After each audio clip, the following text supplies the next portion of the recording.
Yo, what's up, Foolys? It's your boy Othree. Welcome back to Platicas. This is Platica number 23. I'm here with my boy Stayliftd. I'm gonna let him introduce himself. Yo, y'all know me by what y'all know me by. I mean, fuck it, my name's Chris, but stay lifted on Instagram and shit. Other people know me by other shit. What's good? What's good? Chilling. What's up? What's up? We'll talk about how we met later on in the Platica. There's a segment on high school. We'll get into how we met. I'll tell the story during that time. But here at Platicas, the purpose of the podcast is for me to invite my people so they could tell their story, right? This is a video podcast. It's currently not on like Spotify or Apple Music and all that. Not not at the moment. The goal is to put this on all the platforms, but it's about you today. So I'm gonna let you tell your story, but I'm a big believer in that our story begins before we're even born, right? So I'm gonna ask you, how far back can you trace your lineage? Like, where do your roots begin? I mean, based off I've been on this whole not say spiritual path and shit, but like investigating, reading about different religions and all that stuff. I think everyone is based off energy, fucking Adam and stuff. So I think we trace back, bro. Like we go back to like in before we even become a physical form. It's not even on no like woke beta stuff or anything. It's literally like you really read into like the whole like energy and what we're made of and all that. You really start to think back like, yo, how far could we really trace Hmm. where we start? Yeah. Yeah, pretty much. Yeah, obviously, family's Mexican, born in the U.S. Well, I'm born in the U.S., not them, but other than that, yeah, pretty much, man. I believe we have numerous life paths. And each time we gotta complete something, we didn't complete another one. Obviously, we're not aware of what it was and shit. We just start fresh from the beginning. But Hmm. Yeah, we could get into the whole spiritual stuff, but you said Mexican. All right, let's talk about your family, your parents. uh, See, where's your mom from? my mom's born in the DF. I mean, our family's from Los Reyes, Michoacan. And my dad, I don't know, man. I've heard he's this, he's that. He don't really like to talk about his life like that, like the past. I don't know why. I mean, I was kind of the same at some point, so I guess apple don't fall too far from the tree. But it's for sure have Hispanic lineage. Um, that's just another story, bro. It's a trip. Uh, You said your mom's from El DF, but you said something about Michoacan. Yeah, our family's it's pretty much established like Los Reyes, Michoacan. That's where my grandma grew up. All her family grew up, her pops and her mom, you know? Hmm. So that's pretty much our stuff. My mom was just born in the city at the time, but for the thing before she came over here to the US, they were staying out there in Los Reyes in a small town and shit. Have you ever been to Los Reyes? I've never stepped foot in Mexico, not once, bro. Not a Okay. TJ, not nothing, bro. I don't know, man. Nothing's put me over there. Nothing's pushed me to go over there. My grandma does now have her fucking her residency. So like she's constantly trying to convince me to go. And I think next year maybe when everything's settled, move and all that. So I might take that chance and just actually try to explore and all that. Is there something that you're curious about Los Reyes, like a tradition or like an event? Because you've heard of the Michoacan parties, though, and all that. Yeah, bro. No, yeah, that's what my grandma said, bro. Especially like during like the winter and stuff. I do want to go like around end of November, beginning of December times. Probably spend my birthday out there too, at least 1 year. Do something different, dog. I do know there's like a lot of size and all that type of stuff. Like my grandma's FaceTiming when she's out there. It looked pretty lit, that's for sure. So other Mhm. than that, I haven't really like looked into like what do they do out there, what they got, and all that. Like I said, bro, I've never had nothing to be like, let me go see what's up in Mexico. I kind of just stayed here. I mean, past couple years I've been like driving, traveling a little bit more. So it's progress, little by little. For sure. And then you say your mom grew up in El DF. Is there something about El DF that you're curious about? I don't think she broke from that. I'm not too sure. I gotta fact check that. You say you never stepped foot in Mexico, Nah, but bro. What was that? you grew up here, right? Obviously, there's a certain thing about LA, dog. Like it's populated, fool, and there's a bunch Yeah, of diverse. cultures. There's a bunch of cultures here, but when you grow up and your motherland is like right like south, obviously there's a lot more like bigger communities of like Mexican descendants like ourselves. Is there anything that you're like um continuously practicing, like a tradition from Mexico? We have, obviously we have Dia de los Muertos coming up. We have Yeah, that's for sure something that like Hispanic heritage and all that. Is there a certain tradition from Mexico that you practice that you're very proud of? for sure, for sure. I mean, it could be two things. I mean, one would be a Dia de los Muertos, obviously. I have a lot of family members, a couple friends and stuff that passed, in recent times and stuff like that. So obviously try to give them like that day, it's very important, especially like I said, going back to like our roots, that's pretty much like a passage of like being able to see our past ones where they could come visit or whatever, the story is. Really good, man. Pay homage to the people that have been here and that aren't no more. Stay types of that. I think the other is more is a lot deeper than what people think too. It's a lot of surface level stuff that people look at and realize and all that. Obviously, culture appropriation and all that, people trying to sell, make money off of it. But it's nice, man. Like you read into it, you look into the past or like afterlife or whatever people call it, whether you believe it or not. Your passage into peace, or like your demise and stuff after what you've done in your life. But it's pretty dope. Other than that, the only thing that for sure would be today, which Dia de San Judas, that's pretty much something I started picking up recently as well. So it's really nice, man. I mean, woke up early, go to like, like so like misas pretty much in the morning, and I wouldn't even be around stuff like that as a kid. I wouldn't want to be around it. So it's kind of helped me like be a part of a community almost instead of just being isolated in my own little world like I like to be. So it's actually helped me to like want to give rather than just take and make, like now these days, like last year I remember I made food and I invited a bunch of people and just handed out pozole, my neighbors, family, and everybody, bro. Like I felt like it's something that just taught me to be like want to give out more rather than just be like, oh, what can I get from these people? Mm. Like as of now, like I said, my second year being in this, like taking it serious.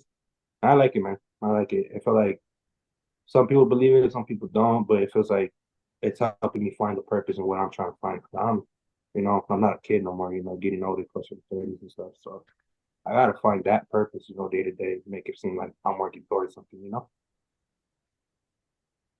There's a lot of holidays and traditions that some of them might just be local, some of them might be countrywide, right? Some of them are just region wide. But it's beautiful, at least for us, to be able to see uh, the Dia de los Muertos celebrations all over the city, Yeah. right? You said like the whole capitalist system obviously is going to benefit from it. You're going to have like these big corporations making money. Obviously they're going to turn it into this whole big thing where, these big brands, they put the Dia de los Muertos, the skull face on Yes, all on their the products, which bottles is, and stuff like that. that's Yeah. one thing, but for people that actually practice it's beautiful, and it's Yeah. beautiful to see the celebrations, whether it's a small altar or a big one, right? That doesn't really matter. It's the fact that you're celebrating it and participating in those activities that occur during this time of year is beautiful. It's beautiful to see. Yeah. Um, Speaking of family, dog, what is your definition of family? Family, nah, bro. This one's a tough one. I mean, surface level, you grew up with me and stuff, so I've gone through some things. It's been tough. But I think right now how it's been is like just being there, bro. Like be there for one another. Stop gossiping. Stop judging. Stop holding on to grudges, bro. Like life is really too short and life ain't sweet. That's for real. So the way I've been is like family, it's more than just being there and helping out, it's emotional support. It's actually giving out love, like we come from like generations of like, we don't show that. Break barriers and stuff, doesn't hurt, show a little love, like it makes people's days and stuff. Like I said, I've been trying to be a better person for myself to bring that to my family so it can like be a little more united. Because I grew up dysfunctional family on both sides. Don't matter dads, moms, don't matter. Ain't no escape from it. It is what it is. So like now it's like it's tiring, bro. That you get to a point where just like, all right, you talk about well, how am I gonna be better as a person, but how are we gonna be better as a family? You get me? So yeah, bro, just show love, be there, enjoy the moments, cherish the moments, stop gossiping. key word to stop gossiping. That's ruining a bunch of freaking families, bro. I kid you not. Like, The cheese man. yeah, bro. Like, so you sit there and I'm just like, I hear people, I'm like, "Ah, let me know when it's done, bro. I'll come talk it up with you guys. We can talk about what's going on, like in your life Mm, or in my life, you know? Like, I'm over it, bro. Like, the adults sometimes you're talking about, I remember getting like, they're talking about, oh, high school drama this, high school drama that. I hear these adults, bro, grown people, families and stuff, acting like they ain't sixth grade, bro. yeah. Yeah, so yeah, just be there, man. And just, like, be present. Mm. Call off, get that one day, enjoy it, bro. Tell your homies you can't kick it one day. Just spend time with your family, bro, and like actually be present in the moment and take it in. You'd be surprised like how like fulfilling it feels at the end of the day. So you have your relatives that that we call family. Is there somebody that isn't your relative that isn't quote unquote on paper family, but you view them as family? Yeah, I got for sure. I got a few friends. I mean, you're on that list, bro. Not that you don't know that, but you're on the list. I got a couple homies, homegirls and stuff that people I didn't expect to be as close. And honestly, like I said, like going through stuff with family and I didn't know have no one to lean on. People have opened their doors, give me a shoulder to lean on, fucking fed me or stuff like that in the past. So yeah, for sure, that whole all your friends aren't gonna be there. Sometimes your friends are the only thing that are there when there's going too much stuff at home. So that's for sure. Obviously, not everyone. Don't fall for everything. Don't believe everything. Yeah. Tread lightly. But though you'll know. You'll know those that are really down for you and down. For those that are watching, and we're kind of in the same. Now I'm a little bit more reserved. When he met me, it was a little bit more open to the world. But we're in the similar kind of boat where we're in our own little world, right? And then sometimes he hits me up or I hit him up, and that's it, dog. That's all it is, dog. It just comes from a place of love where I don't hit you up on some like, hey, let me hear some cheese man about somebody over here. It's always been Yeah. on some straight love, and that's all it takes, dog. Like sometimes we look for people that that they're always there, they're always talking to us, and we don't really talk that much. Like we'll send a meme here and there, but at the end of the day, like that's my boy. You feel me? Yeah. That's it. That's all it takes. It literally is so simple, dog. You'll be in your world, I'll be in my world, dog, and it could be fucking weeks, it go months, Yeah, and then bro. Like, all it takes is a random ass meme, dog, and that's it. and check in, like check in. Hey, you good? There'll be times where like you'll be on and off social media and I don't even realize. Mm. Like I'd be so caught up in my own stuff, and then I realized like, yo, I'm gonna send something to this fool. Wait, where the Yeah, fuck's his account, bro? Like, let me yeah, text this fool. Yo, you good? Like, you yeah. straight, bro? Like, yeah, I feel you, dog. It'd be like that. But yeah, we all have certain people who start off as like homies, homegirls, and then they, things happen, whether it's time or whether it's events where they kind of just like hit a certain threshold and then they become family. Certain people you would bring around your like relatives, right? Like I think Yeah, that exactly. to me that's like the borderline. Like if I can't bring you to my house, dog, to me my mom's and shit, to me my like primas or my primos, then I don't That's really, his enough. Yeah. I can't really call you my family, which is not, it's fucked up, because we know a lot of people, but it's the realities, dog. The Yeah, it realities ain't of it. personal.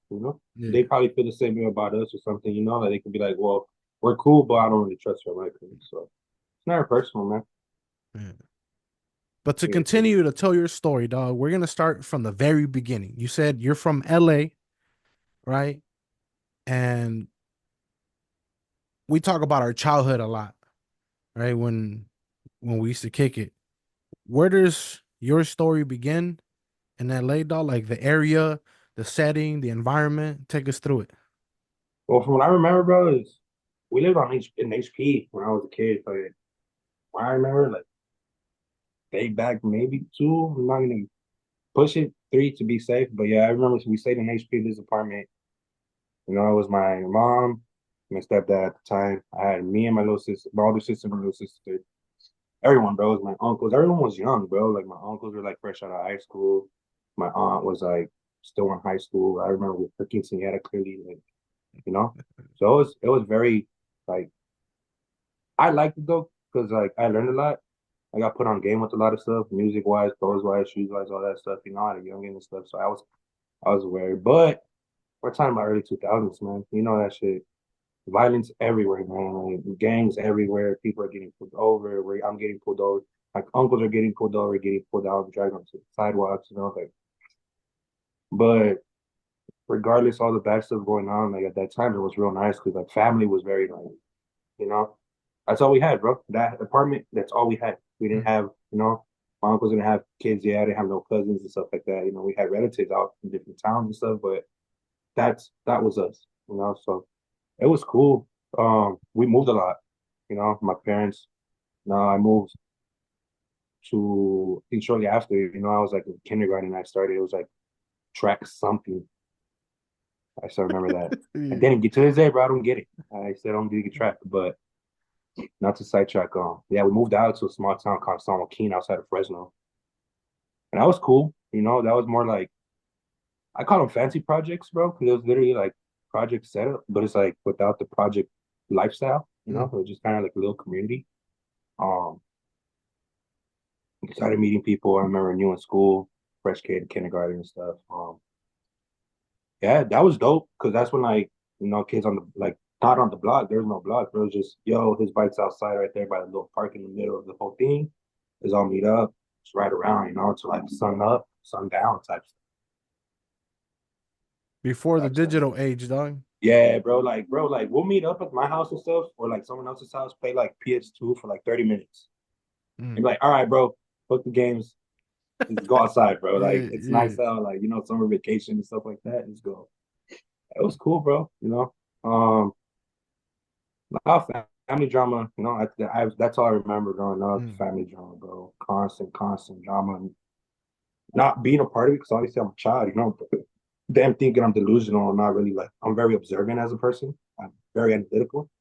So it's like I'm kind of getting understanding like, yo, bad shit's going on, Like I know that. They're not telling us directly, but I know there's some times there's issues, there's problems or whatever. But for the most part, man, I just laid low. I just kicked it, bro. And kicked it, had fun. Very into school. I think my mom. I was just talking about that with my mom, like talking about how like I was always advanced, reading like grades ahead and stuff like that. She asked what happened. I'm just like, all right, bro, chill. Like you went from hyping me up to like just like Yeah. shutting me down. Like damn, Right chill, there, huh? Right there in the dog. Yes, yeah, sir. like you didn't even give it a chance to like continue like 5 minutes. You just started like, what happened? Oh, no, yeah, Uh, bro. But mainly it was just moving a lot. I thought my stepdad was like my actual pops and shit. I didn't mm. know I had an actually different dad. That's a trip when I tripped out. But then I met him when I was in like third grade. I got sent to Minnesota to meet this fucking stranger. I don't even know who he is. Oh shit. Yeah, and then come back, whatever's going on and stuff. Come back, we're like, my grandma picks us up from LAX and he's like, oh, here's gonna stay here for a month. And whoop. And me and my older sister were just like, what's going on? Like why are we staying here without us saying, hey, can we stay at your house in LA for like a month, summer vacation? Mm. So whatever, long story short, we go back. That's when we end up moving. But just is just my mom, my aunt, my siblings, like step that out the picture. We moved to like Visalia out there, like Tulare County. Mm. Yeah, right there. I mean, that was cool. Cool. I hated it though, like moving, always being a new kid and shit, people trying to like punk you and all that stuff. And I was always like the quiet kid at the time. Like very like, you know, I didn't really say much. But I ended up like rebelling. I just started rebelling at that time. We moved too much, I don't know what's going on. No one's really explaining shit, but I know bad shit's happening. I started rebelling, it's getting bad. So my point, my mom was like, yo, you're gonna go ship out, you're gonna go live with your pops. Like, I can't handle you no more. Like, you're gone. So I'm just like, damn, bro. Like, since a kid, bro, we're ping ponging around, and now not just that, I gotta fucking ship out to another state with the person I just met like 4 months ago. Like, And it's cold, yeah, dog. bro. They sent me, bro. Uh, They sent me in December. oh hell no. That's In the fucking December, not spring, not when the fireflies are out in the that's summer. Nah, bro. Negative uh 5 degree fucking weather when we get off the airport. What is this, bro? I thought 40 degrees is cold as fuck. for your Yeah, nostrils are frozen and shit, damn, I'm right dog. here like fucking mocos hanging like icicles and shit. Bro, I just that shit is fucking dude. That shit is bro, god. Yeah. yeah, bro. That fucking And feeling is gacho, dog. That yeah, bro, fucking Fools don't get it if they've never been there, though. Like in the cold like that. This is a whole different world, dog. Yeah, bro. Like you're trying to stay warm. Like the more you try to stay warm or move, you just start shaking. That shit is Nah, tragic. what tripped what tripped me out the most at that time was like I thought I was going for winter break. My mom was like, "Oh, I'm gonna see you after New Year's. You need a break. You need to go. You need discipline." I'm like, all right, whatever, cool. I had met a good amount of my cousins. I like on my dad's side, I have a big ass family. Aside from my mom's side, we have a very minimal, small family. Or we have family members that are like scattered all the fuck around, like all over the United States and stuff like that. But like right there, bro, I mean, I had like three, four cousins around the same age or a little bit older, guy cousins at the time. Because at that time, I only had two sisters. That's it. I'm just surrounded by like two female siblings the whole time. And my little brother was like 8 months old at the time. Um, so yeah, I went over there. Well, what killed me, bro, is like we're gonna be here for winter break. Like I'm chilling, I'm on vacation. Yeah. We get off right because he picks me up in LAX in the airport. So like, I can't. I'm a kid. I can't fly by myself. And then we go, and he was like, "All right, we're gonna stop by right here. We're gonna get you stuff for school." I'm looking at him like, "There's only a week left of school. Fuck, am I gonna go to school for a week for?" In my head, I'm not really thinking. I'm just like, "All right, you want to spend money? Fuck it, bro. Fuck it, Tuition, huh? man. But fuck Fuck it, it. bro. Like I'm here. You want? All right, fuck it." And then we're like, but we're not just like buying like a backpack. We're buying like notebooks, like excessive things, bro. We're talking about like a year's worth of supplies, bro. And I'm just like thinking, I'm just like, yo, what's going on, bro? Like, all right, Confused. yeah, bro, like questioning everything. All right, we're gonna go get you so your boots, your snow pants, and all this. And I'm just like, oh wait, hold up, like, and I'm What like, the fuck? and I was like, he's like, your mom didn't tell you? I'm like, no. What do you mean she didn't tell me? All right, we'll talk when we get in the house, when we get home. Keep in mind, bro, so out there, when you go to like, I know you've experienced this, but it's not like LA, bro. It's not like, oh, I'm gonna go to LAX 30 minutes away. Nah, bro, you gotta go to the cities. At that time, I'm in Minneapolis. We got a 3 hour drive all the way home. Mm, And I'm just thinking, fuck, like, bro, why? Like, what? nothing. Yeah, bro. Like, I'm just like, all right, so you pass like an hour in from the cities down. You pass like a city called Mankato and then like Alberta and all that. And then like you're like in the small towns, back roads type stuff. And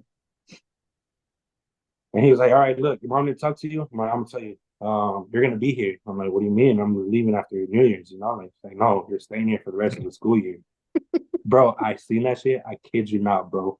Biggest heartbreak. If people ask when the first time I got heartbroken, bro, it was that experience, that moment right then and there, bro. Like How old were you? I was 8, gonna Oh, turn so 9. elementary school years, though. Yeah, This bro, is third grade going to fourth grade. woo. That Mortal shit. fool. Like I said, bro, like growing up, we saw nothing but violence. I mean, we had a family friend get killed in a back alley in HP and stuff like that. Mom witnessed it, family witnessed it. I seen him on the floor. Bad shit. So it's always constantly, like, so I'm already like 8 years old thinking I'm already like, damn, I went through some shit as like 13, 14-year-old time expansion. Yeah, so I go there. I just remember like running upstairs, bro, like fucking bawling, bro. Like, what the fuck? Like screaming, bro, like Bancho, like what, like tripping. Like, Yeah, how come my mom didn't just tell me? Why she had to lie to me like that? That's what kept man. going over and over and over and over. So I call my grandma, bro. I'm like, bro, grandma's boy. Calling my grandma, I'm going home. My grandma was like, nah, you can come live with me. I don't care what you will. Let me talk to your dad. No, it's his mom's and my decision. He wants him here. He's not gonna go with you. Stern. And she told me, she's like, oh, I'm gonna try to figure something out. I don't care like we gotta figure. Nope. Kept saying that, bro, for like week after week after week, calling him like, yo, did you figure something out then? Can I go home? Can I do this? Because you already know, bro, once you start school, it's a wrap. Mm. Once you step foot into your first day of school, bro, Yeah, no, that's it. that's They're it. not going back, bro. So I was, like the first week, I think I like take 6. So I was in the nurse's office all the time, so I didn't really meet people because we had winter break after. So I'm like those 2 weeks, I'm like constantly like speed dialing everybody, bro. Like, please, please, begging, bro. Like, I want to go home. It's fucking cold. I don't know anybody. But yeah, turns out I ended up being over there, bro. And little by little, like meeting, like kicking on my cousins, meeting friends.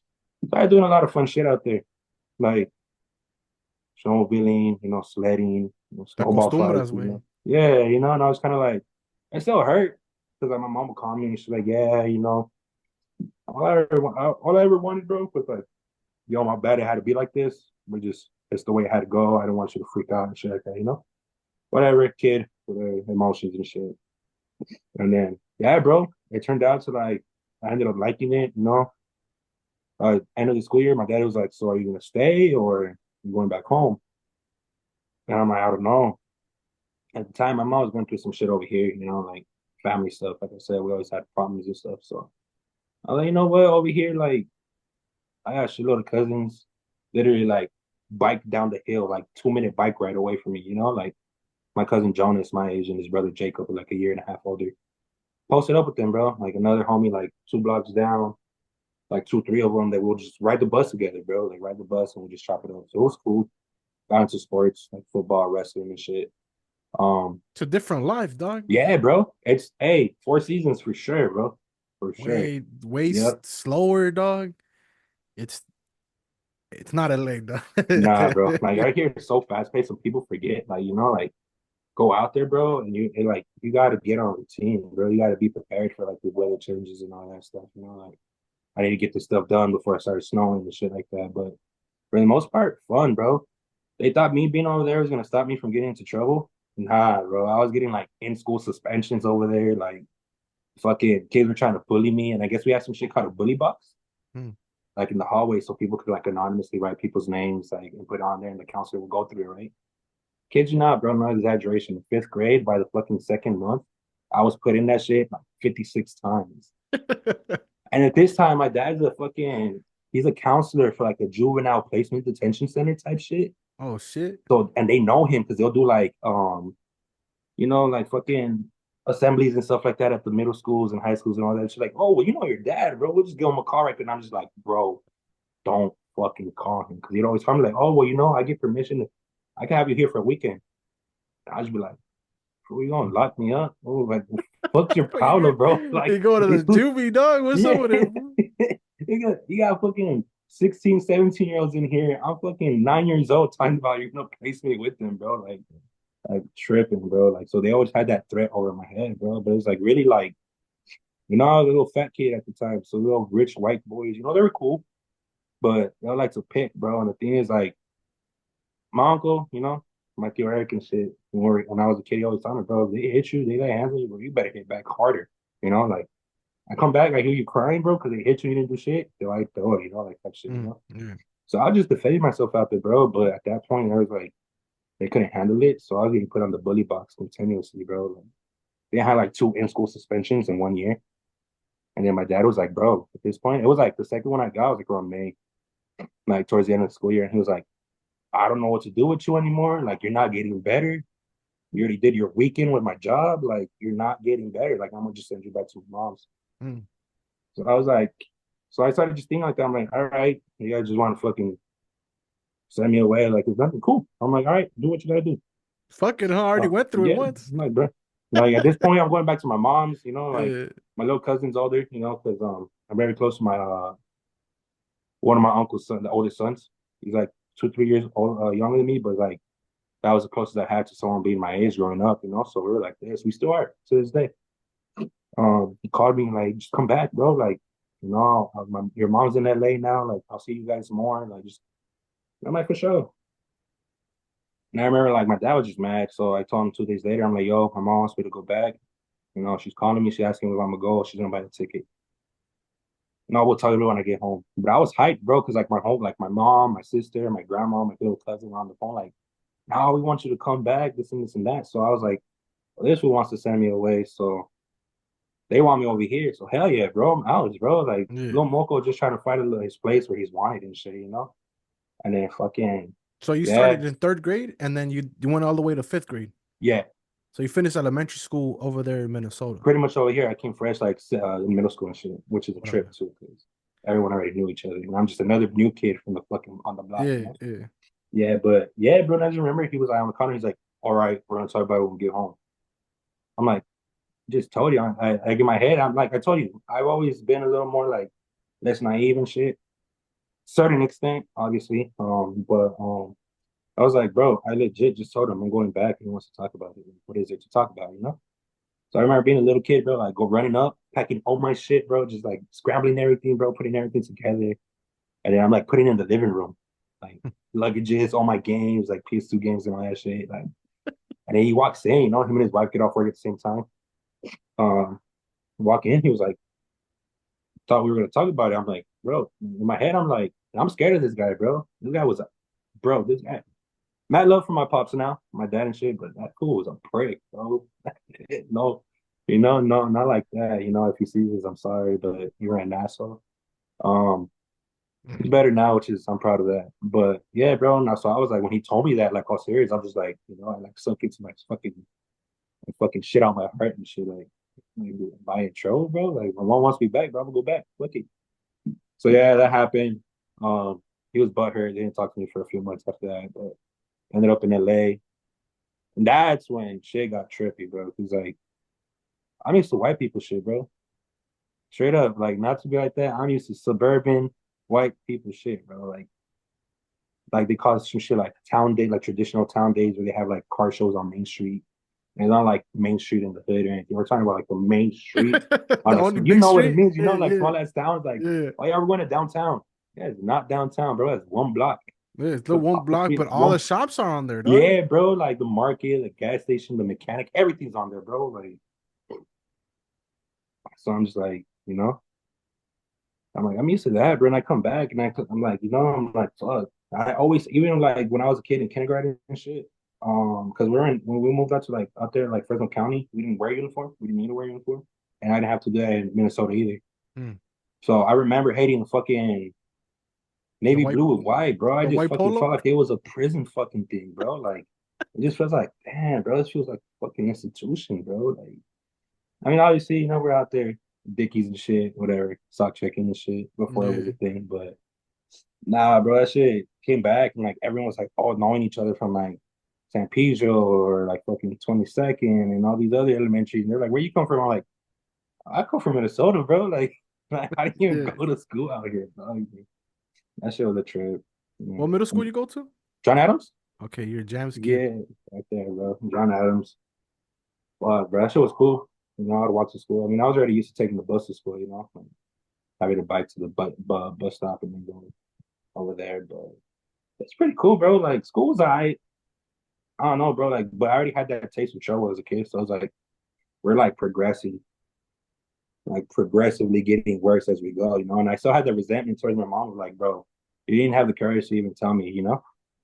Like, Yeah. I came back with this like, bro, fuck the mentality of like, bro, fuck everybody, fuck all this, fuck all that. Mad I at the don't give world. I don't care. Yeah, bro. Yeah. Like, mad, bro. But it's cool, you know. Middle school was straight. It's cool, bro. Got into a lot of shit, bro. Fucking people getting caught with weed, blaming me, saying that I was telling them we're gonna sell it, and I'm just like, yeah, bro, long story.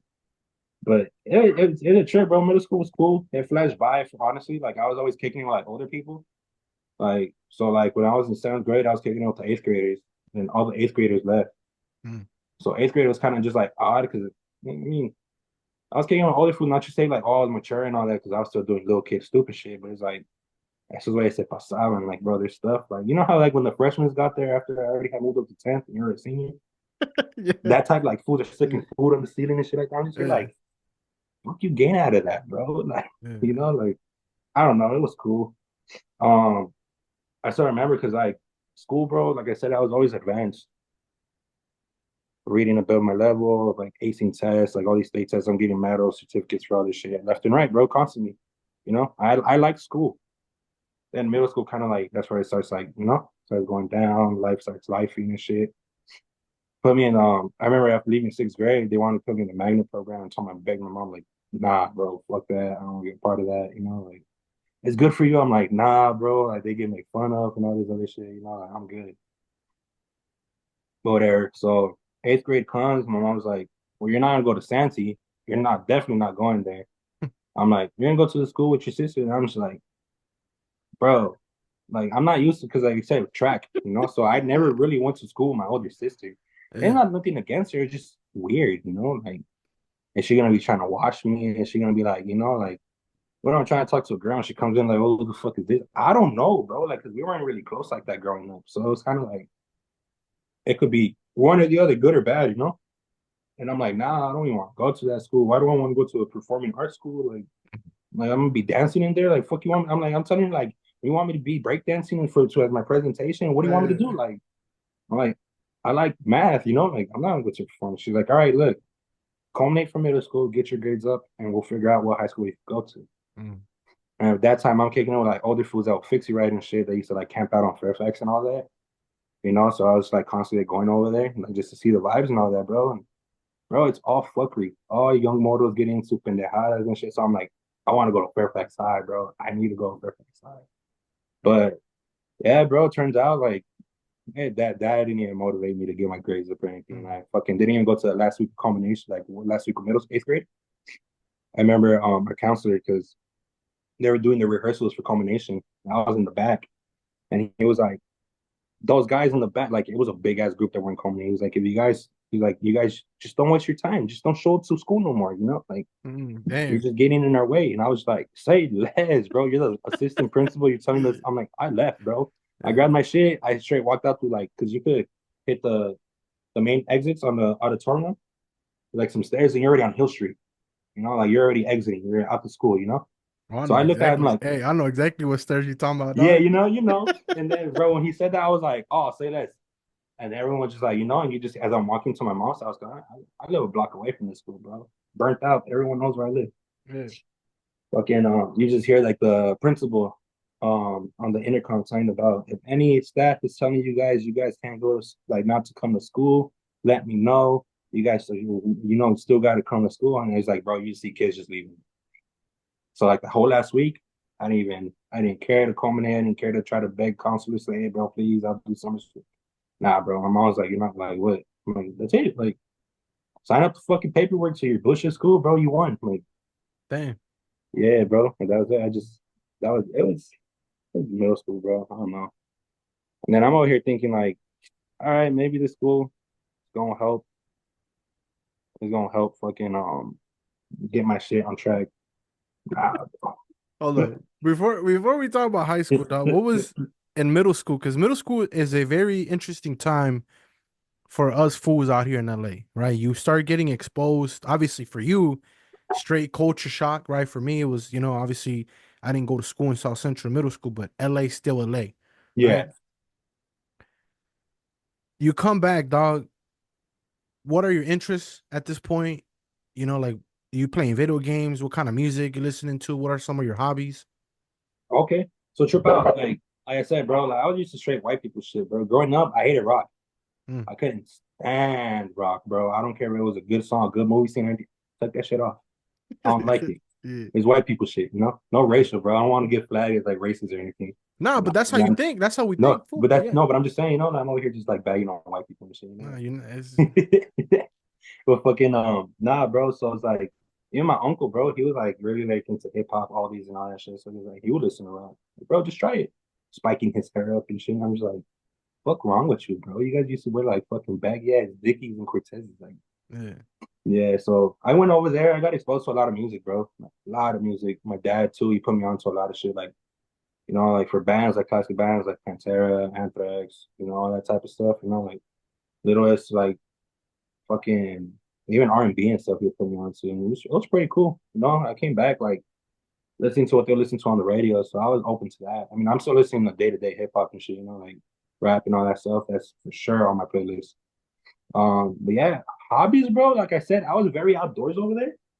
So when I came over here and like I'm not literally allowed to walk to the store because I'm either get robbed, shot at, or something. Because you know, like that's how it was at that time. And I was like, no, you can't go anywhere. You're gonna get to church. Like, no, I don't want you to meet. Like, no, I was like, they're kind of strict. I followed my mom everywhere. Like, I would go out with them everywhere, bro. Like, Swami, fucking Mm. Ross, bro. Hell, Yeah. I just go with them, you know, because I'm not allowed to Fuck do Ross. anything by myself, bro. Ross, Fuck oh, Ross. solo voy a ir por unos. No, we're not, bro. No, we're Fuck Ross, dog. not. Fuck Ross. Fuck Marshall stuff. Fuck all that shit. And Dog. they That shit all is in the same fucking shopping center, traumatic, bro. homie. Traumatic. It got worse when they opened it up right here on that Alameda in Florence, fool. Oh, Oh, bro, my uncle lived down the street from there. So even if I stepped over my uncle's, oh, we're gonna go over here. Fuck oh me. fuck. Fuck, man. Yeah, so Traumatizing. Anyways. hobbies. like I was more into outdoor stuff, so I wanted to be riding bikes, bro. You know, like I was getting into like skateboards and shit at the time. Like a lot of like all the bad kids out there in Minnesota, like the skate park, at the park, the town park, either BMXing or skating. And out there, I was into like BMXing and stuff, you know.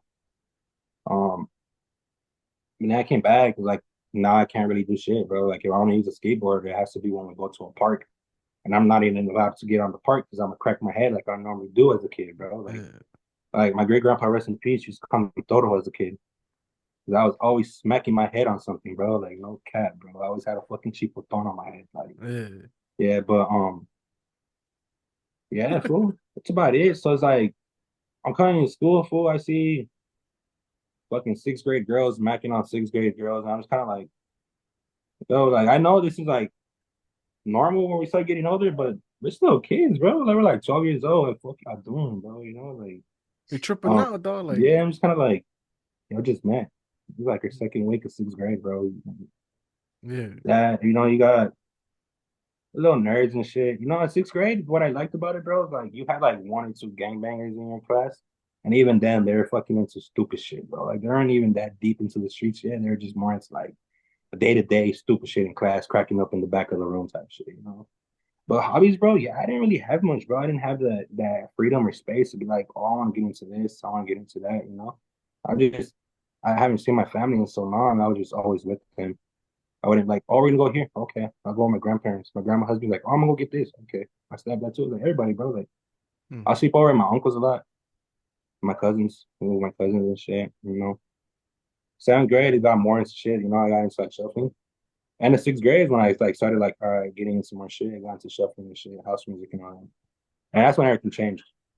Everything changed because I would go tell my mom like, oh, I'm gonna go make some videos, you know, and the whole time we're just out there fucking I got introduced to MDs in seventh Okay. grade. Yeah.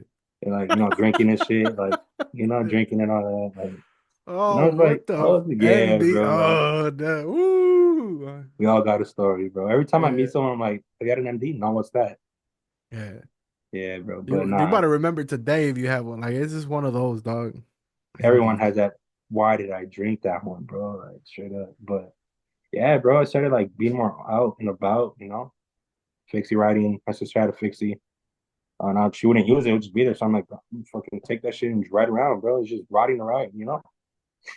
Yeah, bro, that's sounds great. It was just more like meeting older people, you know, like shuffling crews, fixie crews, started understanding more of like clicks and all that stuff, you know. Because sounds great. Once you get to sounds great, it's like I like you know it's crazy because like sixth grade I was still like the fat, short, chubby kid and shit. And then I did this growth spurt to seventh grade, so I was like, the fuck, you know, like I got tall and shit, misty there. But I'm like more open, kicking it with people and shit at that time, you know. Yeah, that was just more like all right, like I went full rebellion. Like my mom said I can't go out. She would leave to parties and stuff, and I just did out and about. Like, oh, she's gonna be home at this time. And I didn't have a phone at the time, bro. Yeah. Yeah. I didn't have a phone. I'm just like parties, you know, 12 o'clock. Or I push you to try to be home by 11. You know, like type shit. Yeah, it sounds great. And then eighth grade it was just full blown like kicking it with older fools. You know, kicking on the block with people, like shuffling, smoking weed, or just kicking and playing video games. You know, like um. Teenager shit, dog. Yeah, bro. It was cool. Like at that time, bro, when I was middle school, kicking with people in middle school, like they would do bad shit, but it was just like within themselves and stuff. What I liked is I was kicking in with older fools that are like, you know, not just we're doing bad shit, but it's like they're kind of putting me on to at least some stuff that could benefit me. You know, one of my homies started getting like trying to put me onto like reselling, like clothes, shoes, and all that stuff. That's when I was like barely like there was like two, three people in South Central that were reselling clothes, bro. It wasn't as burnt out as it is now. It was that's the plug, and these fools are making fucking bands off this shit, bro. Like it's crazy. Like if they're selling bricks, bro, no cap. Like so, like they're starting to put me onto this. You know, I started like, oh, I had this homie. You know, he's still a close friend, bro. The one that sold me pebbles and shit. I bought pebbles off him when she was a puppy. That fool, we decided like let's print some shirts, bro. This is when this whole shit started, bro. Like eighth grade, like, cause he would kick it with me too, like we'll shuffle and shit. We're like really close. We started like got classes together and shit in eighth grade finally, so it was cool, you know. But yeah, that's when we print shirts, bro. And just like Okay, bro, baseball. That's when the baseball shirts were big and shit. So it's like, we'll just print this. He made this little fucking little Illuminati triangle, whatever bullshit. Like, he printed it, bro. And people were hating, bro, low key. Like, I was having issues with people in eighth grade already, and the people were hating, but it's like, most of the school was wearing that shit, you know? Mm. So that's when it's like, it triggered in me, like, bro, like, I need to do something like this, you know? Like, I kind of know something about the whole like streetwear and shit, you know? That's when like the introduction to all that shit became a big thing, you know? But yeah, bro, eighth grade was just a full blown like push, like, all right, you kind of know yourself, you like these things, you know, you like to be out fucking around in the streets, but you also want to make something out of yourself. I don't know, like you're in the it's the perfect I call it a perfect balance of yin and yang, you know? Learn both sides of both worlds and manage it type shit. Yeah, that's how it was, bro. Like sixth grade was really like innocent.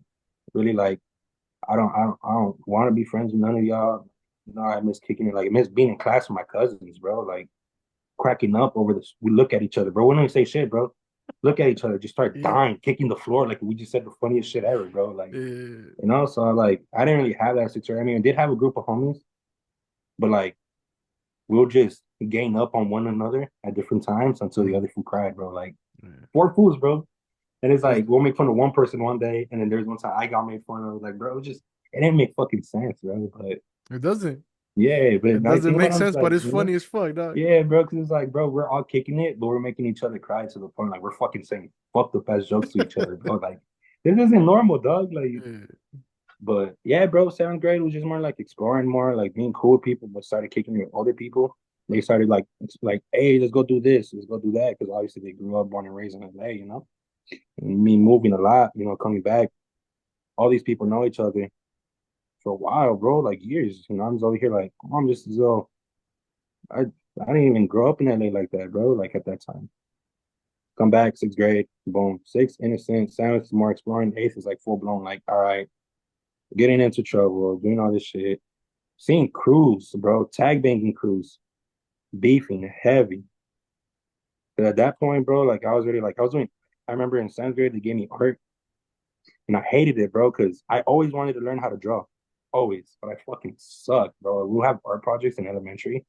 And I see like everyone just naturally drawing some nice shit. And I'm just here like, bro, I got these fucking stick figures on my shit. You know? Like, Yeah. but I always wanted to be good at it because like my uncles growing up, you know, like the script, like fucking someone will piece, you know, a little bit like draw sketches and shit. Like, you know, more my cut.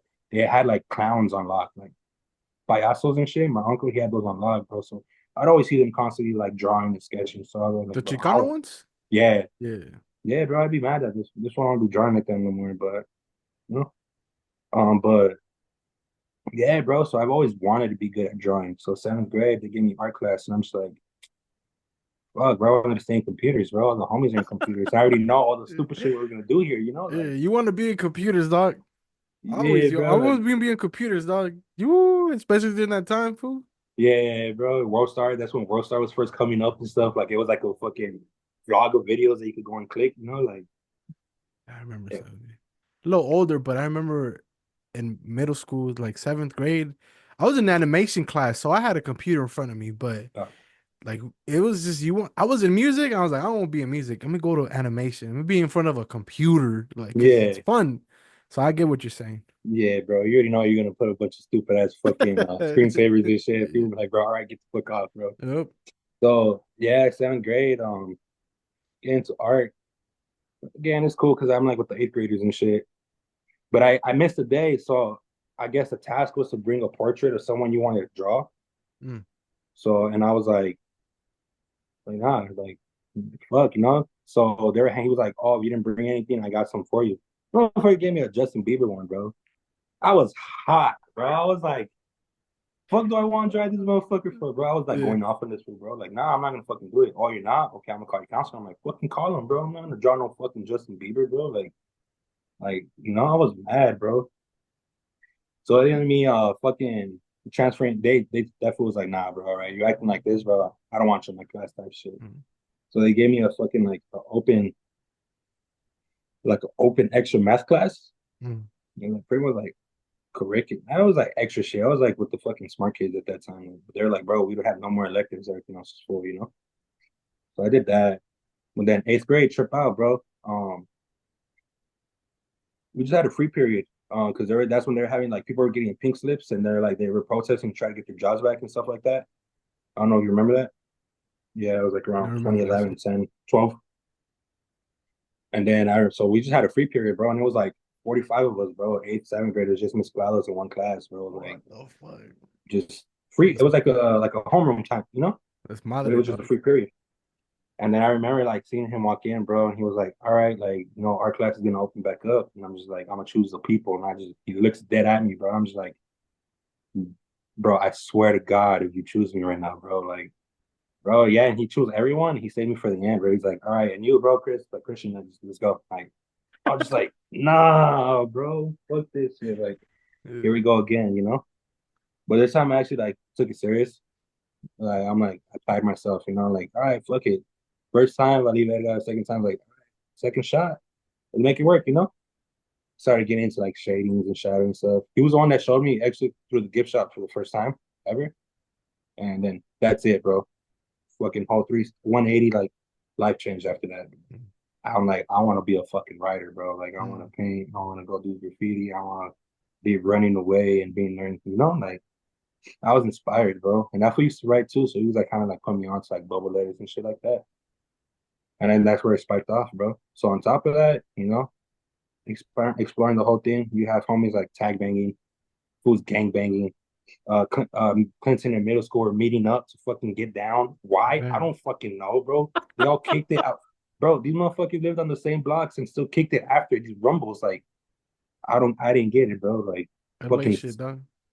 fucking skate crews fucking getting down, like, skate teams and shit like that, fucking fighting and shit. It was crazy, bro. Cause I'm used to like pep rallies and homecoming parades and all this white people shit. So I'm just like, Community, dog. yeah, Community is like, I'm big. like, yeah, like I get it, it's bad, bro. It don't gotta be this bad. Like, bro, I still remember one time, like during the rumbles, I was walking home alone, bro, little fat kid, bro. Fucking they fools from Clinton like stopped me right there with the shank, and I'm just like shaking, bro. Like, nigga, I just want to go home, bro. The Yeah. last kid, bro. Like, and after that, like, I just knew to stay away from, because I knew people at the other school too. So it's just more of like, all right, bro, y'all gonna do this. I'm just gonna straight dip, bro. I'm not trying to get caught in nothing. People are getting arrested, getting caught with knives, bats and shit. Like, I'm good, bro. Yeah, bro, that was pretty much it.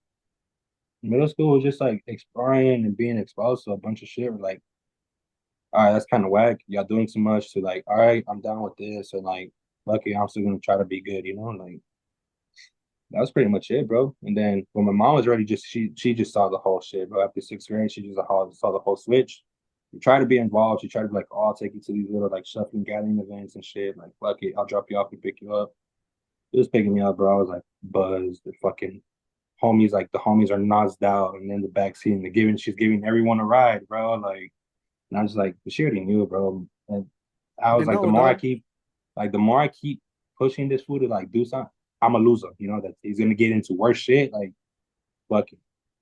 And yeah, bro, that's when the whole deal came. Like, bro, do good in school, go to whatever high school you want.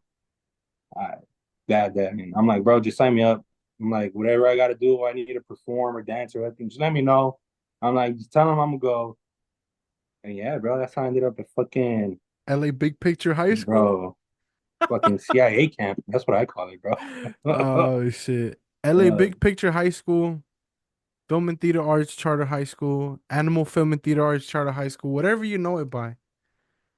hell, You showed hell, up, you you show up, I'm a senior, you're a freshman, right? yeah, I'm already cool with your sister. Right? I'm cool with almost the whole school, dog. I know your sister. She's like, yeah, my little brother is gonna, pull up next year. Pull up me, like, all right, for sure. Chop it up. Whatever, like it's a small school, dog. Like it's not like we couldn't avoid each other. Like obviously it was one of those things. yeah. At least that time it was two floors. You feel me? Like at that point it was two floors. Like the main entrance is a fucking like emergency exit. Like it's fucked up. Like yeah, the people don't get how fucked up this school was. Like people think like 38 and Broadway was bad. It was bad. They got worse. 700th Wilshire, dog, was a fucking. It was in front of that Wells Fargo tall ass bank in downtown LA. It's a business building turned into a fucking high school, They right? had a bank vault on the third floor, no? Yeah, it was a bank vault in the third floor. It was a fucking mess. Like it used to be a bank or whatever, whatever. You could put the nicest people that would go crazy in that fucking place. Windows that couldn't open. Anyways, we could sit here and talk about the actual location for hours. You know, they pull me aside and they're like, "Yo, I think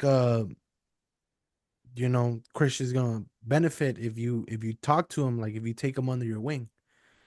Right. I'm like, all right, fuck it. Like that's what they told me with a lot of the fools and shit, but they actually put you in my group. Remember, because we said Yeah, I exhibition remember. groups, right? So I was like, all right, fuck it. And we start chopping it up, right? We bond over hip hop, and they're like, no, just like keep at it, because like obviously your mom probably told them about your issues in middle school, right? And then they know what I'm trying to do, and I already have my internship, and I'm already fucking O3 and everything, and they're like, no, talk to him, like take him under your wing, like talk to him, like for real, talk to him about life, not just like, hey, what's up? Like for real, sit down with him, have a conversation with him, try to get him Yeah. to think about, I mean, no pun intended, but the big picture. Yeah. And at this time, were you already cool with Pilo? Yeah, yeah, you Nah, were. bro. Nah. So This was his so first year at that school too. so Pilo comes in. He's another one of the homies and shit. And so like I start chopping it up with him, and then like I said, it's a small school. Fools are gonna bound to connect over similar interests, right? Somehow, some way, the conversation comes up. These fools blaze it, right? I'm not really like blazing it like that at this point because my whole focus is to the music and going to college.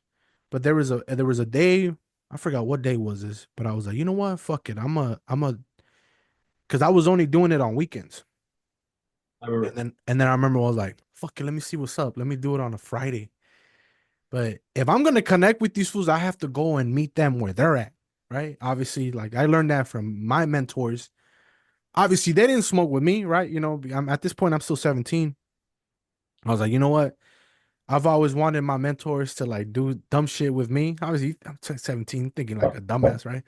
I was like, fuck it, let me go. And then the somehow, some way, dog, we end up at that place, you know, at that place next by your pad.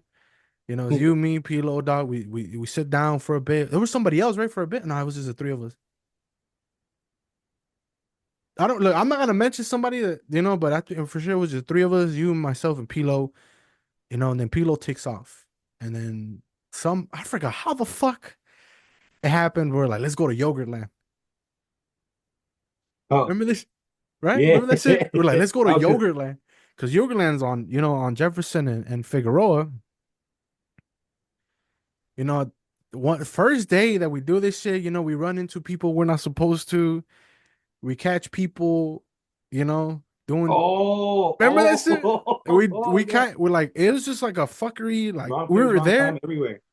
We ran into so many fucking fools right there around by the Weddle area, like whatever. We're faded. Go to Yogaland, we get free samples. Boom. Now like it starts whole thing. Like now we're chopping it up. Now it's like we're for real, like kicking it.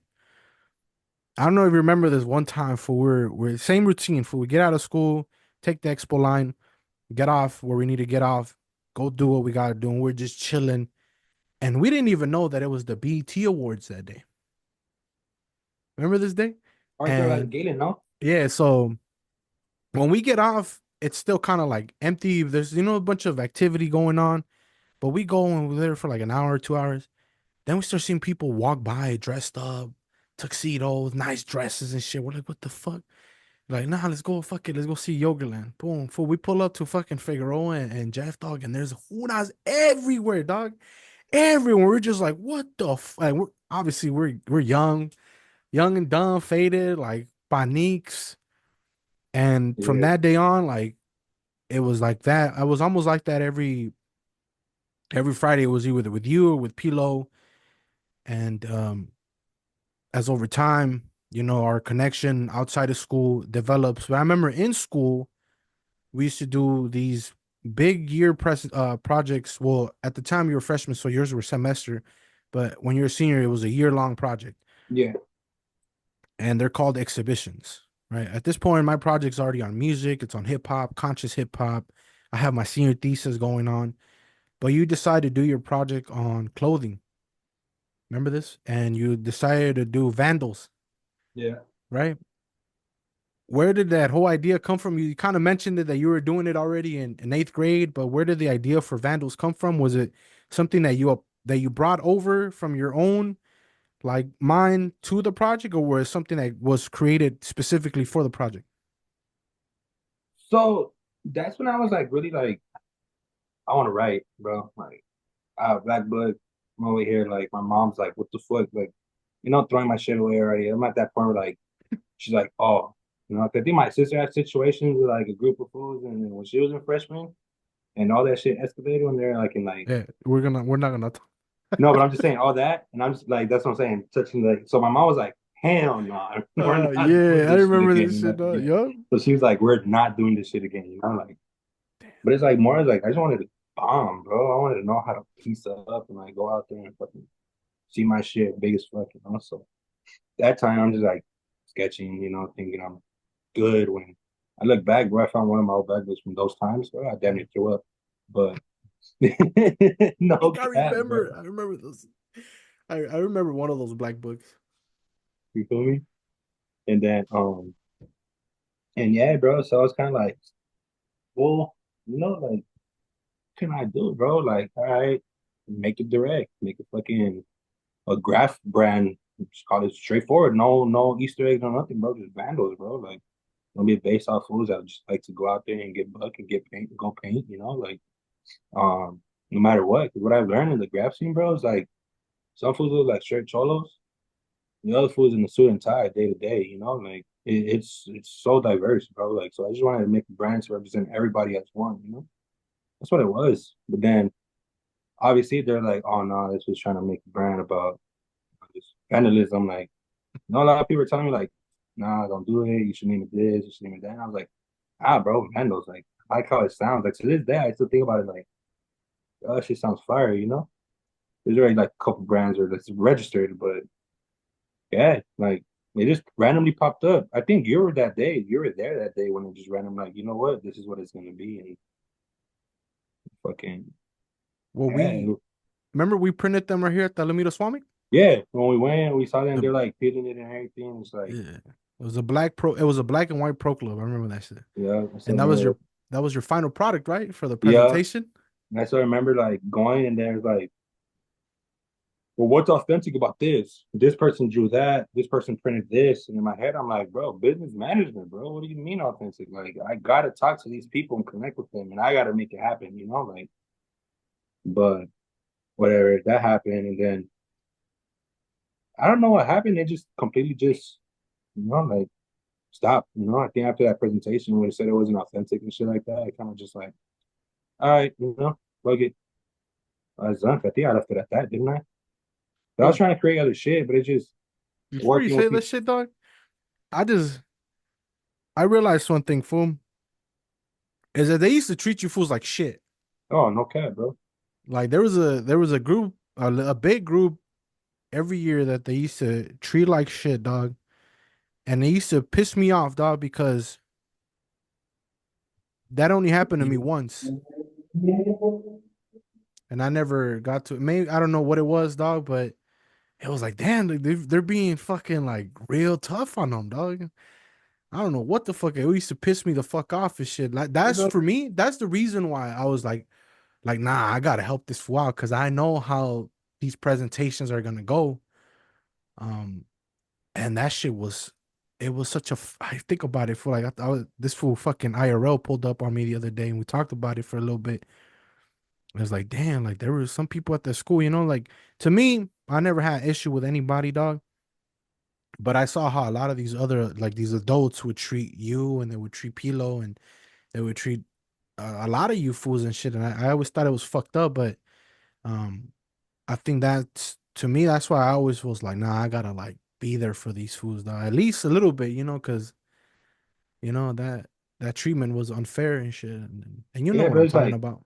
no, I get you. It's like they'll talk to you like, oh yeah, we want you to be, whatever you need, be as like open as possible. You're willing, your projects, we don't judge. And this is, I'm like, all right, I'll make a brand. Cool. Why are you gonna call it that? You're gonna represent crime. You're gonna do it. I'm like, damn fool, yeah, I ain't got no support from my moms already. And I Yeah. come in, I'm just like, I actually taking advantage of the curriculum and be like, all right, I'm down. Just shut As a it down. freshman too, Yeah, dog. That's bro, as the a crazy freshman, part bro, I about it. can, bro, I already knew it was gonna be bullshit though. Let me tell you that.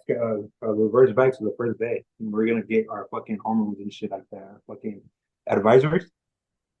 I still remember fucking Lauren coming up to me. She's like, "Hey, I'm Lauren. I'm gonna be your advisor," and I'm just like, "This bitch, bro." Yeah. I'm like, my sister already been told me about you, bro. Like, but she went out of her, and everyone just staring at me, bro. So I'm again new kid, so I'm getting like flashbacks of like when I moved and new kids. I'm just like, what could you just blast me like that, bro? Like when I knew that happened, I'm like, oh, it's gonna be a long fucking school year, bro. Like this is it, like. And like I said, I was kicking it with older people. So my grade, bro, the ninth graders in my class were either wannabe gangbangers or just fools doing dumb, stupid shit that sixth graders were doing, bro. Bro, my senior year was more eventful than the Like, 3 previous years. Put it like that, dog. bro, that year was fucking. Hey, downtown was a mistake, dog. Don't care. Hey, when you get I'm trying to go to the restroom and there's fucking fools with rifles, dog. Get SWAT on the. Fucking SWAT, dog, and pushing. I was like, what the fuck is, you know what I'm saying? Like, when that happened, I was like, damn, like, what's gonna happen to the school? You know? Bro, So my question for you is because I was just there for a year. What was life like after I left, dog? 10th grade. I mean, 10th grade. My sister was a senior. Um, I was just kicking it with the 11th graders. That'd be like Pilo, IRL, um, the That other group. homies, Yeah. everyone from the group, I'll kick it at the fucking benches, like just kick it with them, bro. Like I wasn't really fucking on my grade like that. I was kicking on like the higher class. And senior year, the seniors, I didn't like what was the trip, bro? It's like what I liked when like IRL's class and all them were seniors. The 11th graders, like we had like that bond. And like your guys' senior class, people, you were cool. Some other people were cool. Unos creídos, everyone thinks their shit don't stink, but with that senior year, they're just them, you know, like them. So I was just kind of like 10th grade. I just kicked up the 11th graders, bro. Look at kicked it with them. It was a bunch of bullshit, but it was fun. Because like I got the homies, bro. You already know, class pedo IRL, bro. Bro. I physics, bro. Top tier, bro. Top tier class of the fucking century, bro. Fuck, funny as fuck.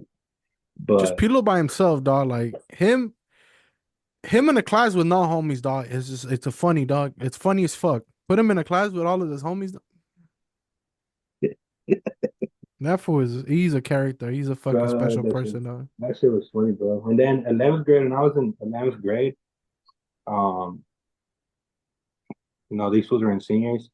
That's when they made a one grade of English where the 11th and 12th graders did English together.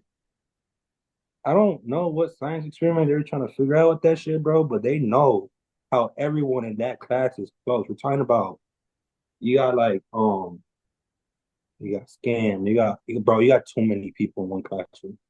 Was it Too many. that school? I love the people. I'm telling you, they did so much for me, dog. But the amount of experiments that they would do on us It's like, was ridiculous. Like, wait, were you talking about the Shakespeare? When oh, we did the bro, Shakespeare shit, dog. Like when they put us all in a fucking Shakespeare month. class, 12th to ninth. What is it, ninth through 12th grade, dog, in one class, like English. Oh my god, dog. I Anyways, still continue, fool. no, I said, bro, I'm gonna sidetrack to that right quick. I still remember the time we went to the fucking Oh my god, fool. I passed out, fool. And the bro. little, but it was like in the hills somewhere, fool. Like it Yeah, was. bro, we were like in the middle of nowhere, like in between like Topanga and like fucking like out there in that area, bro. Topanga Malibu Creek or some shit like that. Anyways, bro, I still remember that day. Like you told me, hey, who was from? Like, mom's caught me smoking this morning, bro. Oh, I was like, yo! remember this shit the whole time. Bro, I had like everyone was like faded and shit. I'm just there like, fuck, bro, what's gonna happen when I get home? I remember that day, dog. Oh, I shit. remember that. She hated driving down that street. That's why I told you we'd kick it there. That's why I told you we're straight, bro. No one's gonna catch us, Public safety might, but other than that, bro, as in terms of my mom seeing us, like, nah. What are the Public odds, safety. bro? Hitting a joint, passing it, car looking. I'm like, me and my mom make eye contact. I'm blowing smoke, bro, and I'm just like, nah. It's a wrap, dog. And not even like I'm kicking it there, bro. No, Yeah, I'm blowing smoke right-handed, passing a joint to the right. yeah. Like, It's a wrap, dog. it's a wrap, bro. And everyone was like more worried that my mom was gonna snitch because she was part of like the fucking parent committee and shit. I'm like, she don't give a fuck about y'all, bro. I'm like, I'm worried she's gonna call my fucking uncle, bro. Like Mm. at this time, Yeah, I'm like, I'm scared she's gonna call her big brother. Like, if we're gonna fucking try to boot camp my ass or some shit. Because at that time, bro, they were trying to put me into like the day academy. I Like remember this, before that, fool. like eighth grade, and that was like start. They wanted to send me to Sunburst and shit, and I was like, all right, like, pack my bags, go back to my dad's before I do that shit. Like, I remember I every was, week you would come in like, "Hey, fool, like this is it. Fool, it might be my last week here, dog. Like, yeah. I'm gone, homie. Like, I gotta this, and that." I was like, "Fuck it, dog. Whatever." I wanted to get out there so bad, but yeah, bro, I still remember that shit because they're like, "Hey, fool, what's wrong?" I'm like, "Nah, bro. Well, I'm high, bro. I'm high as shit for starters." But You were my sister's a real one though, because when I pulled up to the train, she was on the phone with her. She was like, "Nah, he looks fine. He doesn't even smell like." And she just looks at me and laughs. She's like, "Bro, you're cooked, bro. Like this is it." Like, sister was cool, dog. She's cool, dog. yeah, she's cool, bro. Shout out to her. She came clutch when she had to. Were you Um, there? Were you there at the school when they started going through the whole the shutdown and all that?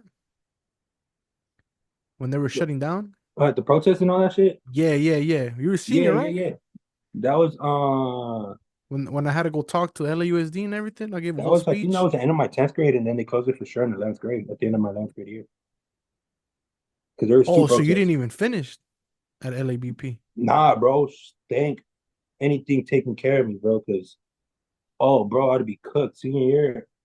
I was gonna lose it, bro. I was gonna snap. I was gonna like fucking, like That shit was crazy. shit shut down. They were like, "Oh, we're gonna have this other school." They called my mom. She's like, "You want to go back?" Fuck no. Bro, like no. They cut the chains. I'm gone, bro. I'm not going back to that prison, bro. Straight up. So where'd you finish off? I did home studies, bro. I went to the Oh East yeah, Los I remember Angeles this. Skill Center in Lincoln Heights. Dope, dope. Because you know, they were like, I did the test, bro. And they were like, "Fool, like you could just test out right now, You test out right now and just be done." And I was like, "Nah, I'll get some extra credits," because at that point I was still kind of considering college. I was like, I'm already thinking like I'm getting older. I'm like, I'm dating someone that's kind of like trying to push me to like, bro, we could do this, and shit. So I went and I did the schools and shit, and it was cool, bro, because I was MIA for like 4 months. They'll call my mom like, bro, is he good? Is he alive? Yeah, no, no, he just I don't know why he's not going. But I would go in to drop off my packets, take my packets, and I'm just like, bro, like they'll be like, oh, write this story, like a fucking 2-page story. And I'm like, bro, our biographies had to be like 5 pages. Say less, bro. Type that Easy, shit quick, out huh? quick, bro. Fucking do like 3 pages and get a fucking A++ type shit. Like Easy, yeah, fucking easy shit. I did that, but then I turned 18 halfway through my senior year. So like December, 2015, turned 18, started working, bro. Started working, making my money. It was cool. Graduated on time, got my actual diploma. It was dope because my mom was like, this kid, like, I don't know anymore. Everyone was like I wasn't even chopping it up with my family like that, bro. Like I was like literally like my list for graduation tickets was gonna be a group of friends, Mm, like my homegirl and her sister. You remember the group I used to kick it with and shit? It was yeah. gonna be them, bro. Low key, like on my birthdays, they're the ones buying me a cake. And on my birthdays, they're like, "Oh, let's do something for you." And they're like they were a big support, bro. Really big support, like during like hard times. And I'm glad you got to experience it because like full circle moment, like I just really close home from school. They Oh kind of know shit, what's that going on, day, fool? bro. Oh My hell wait no. for my birthday Yeah. when they smashed they fucking damn near broke my nose on ice cream cake. For I think about it like how many fucking times that I had to buy a brew for because I had a goatee. Yeah, we'll go to our booths. Remember, Oh man, that it shit was was either our great. booths or Hey, bro, pack your somewhere, bags. We're going on a long trip, bro. somewhere. But having a goatee came in clutch in high school. Not all the time, but when I would come back from Ohio, like having a goatee dog and just like knowing all, you know, and it was crazy. But I was there during those moments, so I got to meet those people. Yes, Damn, bro. that's crazy, fools. That cause like that whole area, like that whole time, to me is all a blur. Obviously, cause my whole mind was in Ohio. So when I would come Yeah, back, it would always be like we'll catch up. We'll blaze it. We'll drink some. But my mind was always on and thinking of like, damn, what's gonna happen next and shit. So you finished high school. What was like? I mean, you're already doing your stuff. You say it's kind of like an expansion of the stuff that you started in middle school, correct? yeah. Right. So but now it's like major. Now you're actually doing things. It's actually like paying off and everything. You said college, right? So what about after high school? Did you think about going to college? Did you go to college, or what was that like? I was thinking about going to college. What happened after? I think that last half year I just worked, bro. Hmm. I was just working, low key, just working. Got a car. So I was just kind of like in a relationship, just getting my money, staying out the way. Because I'm like, bro, all this shit went through in high school, all I put myself through in high school. I'm kind of like, I want to chill, like relax. I had an Italian, I'm like, I got a girl at the time, like relax. And of course, bro, too good to be true. Here comes another storm, bro. But I ain't tripping about that. Shit.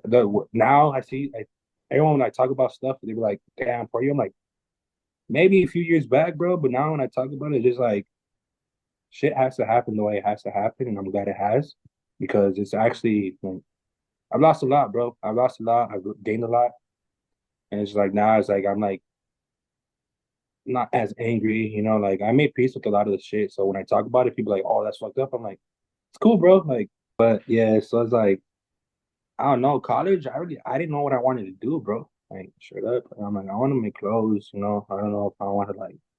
I'm like, but I just don't know exactly what all to do. I'm just focused on like quick money and just shit like that, bro. I started, like I said, eighth grade, like not eighth grade, fucking senior year, I started working. So it's kind of like when I graduated, it was just like, all right, one less thing to worry about. Now it's just full on work mode.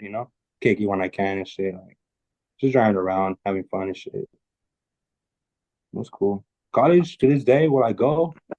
I'll probably do like trades, like so I really want to get into like cutting sewing and shit, just to like know how to make that.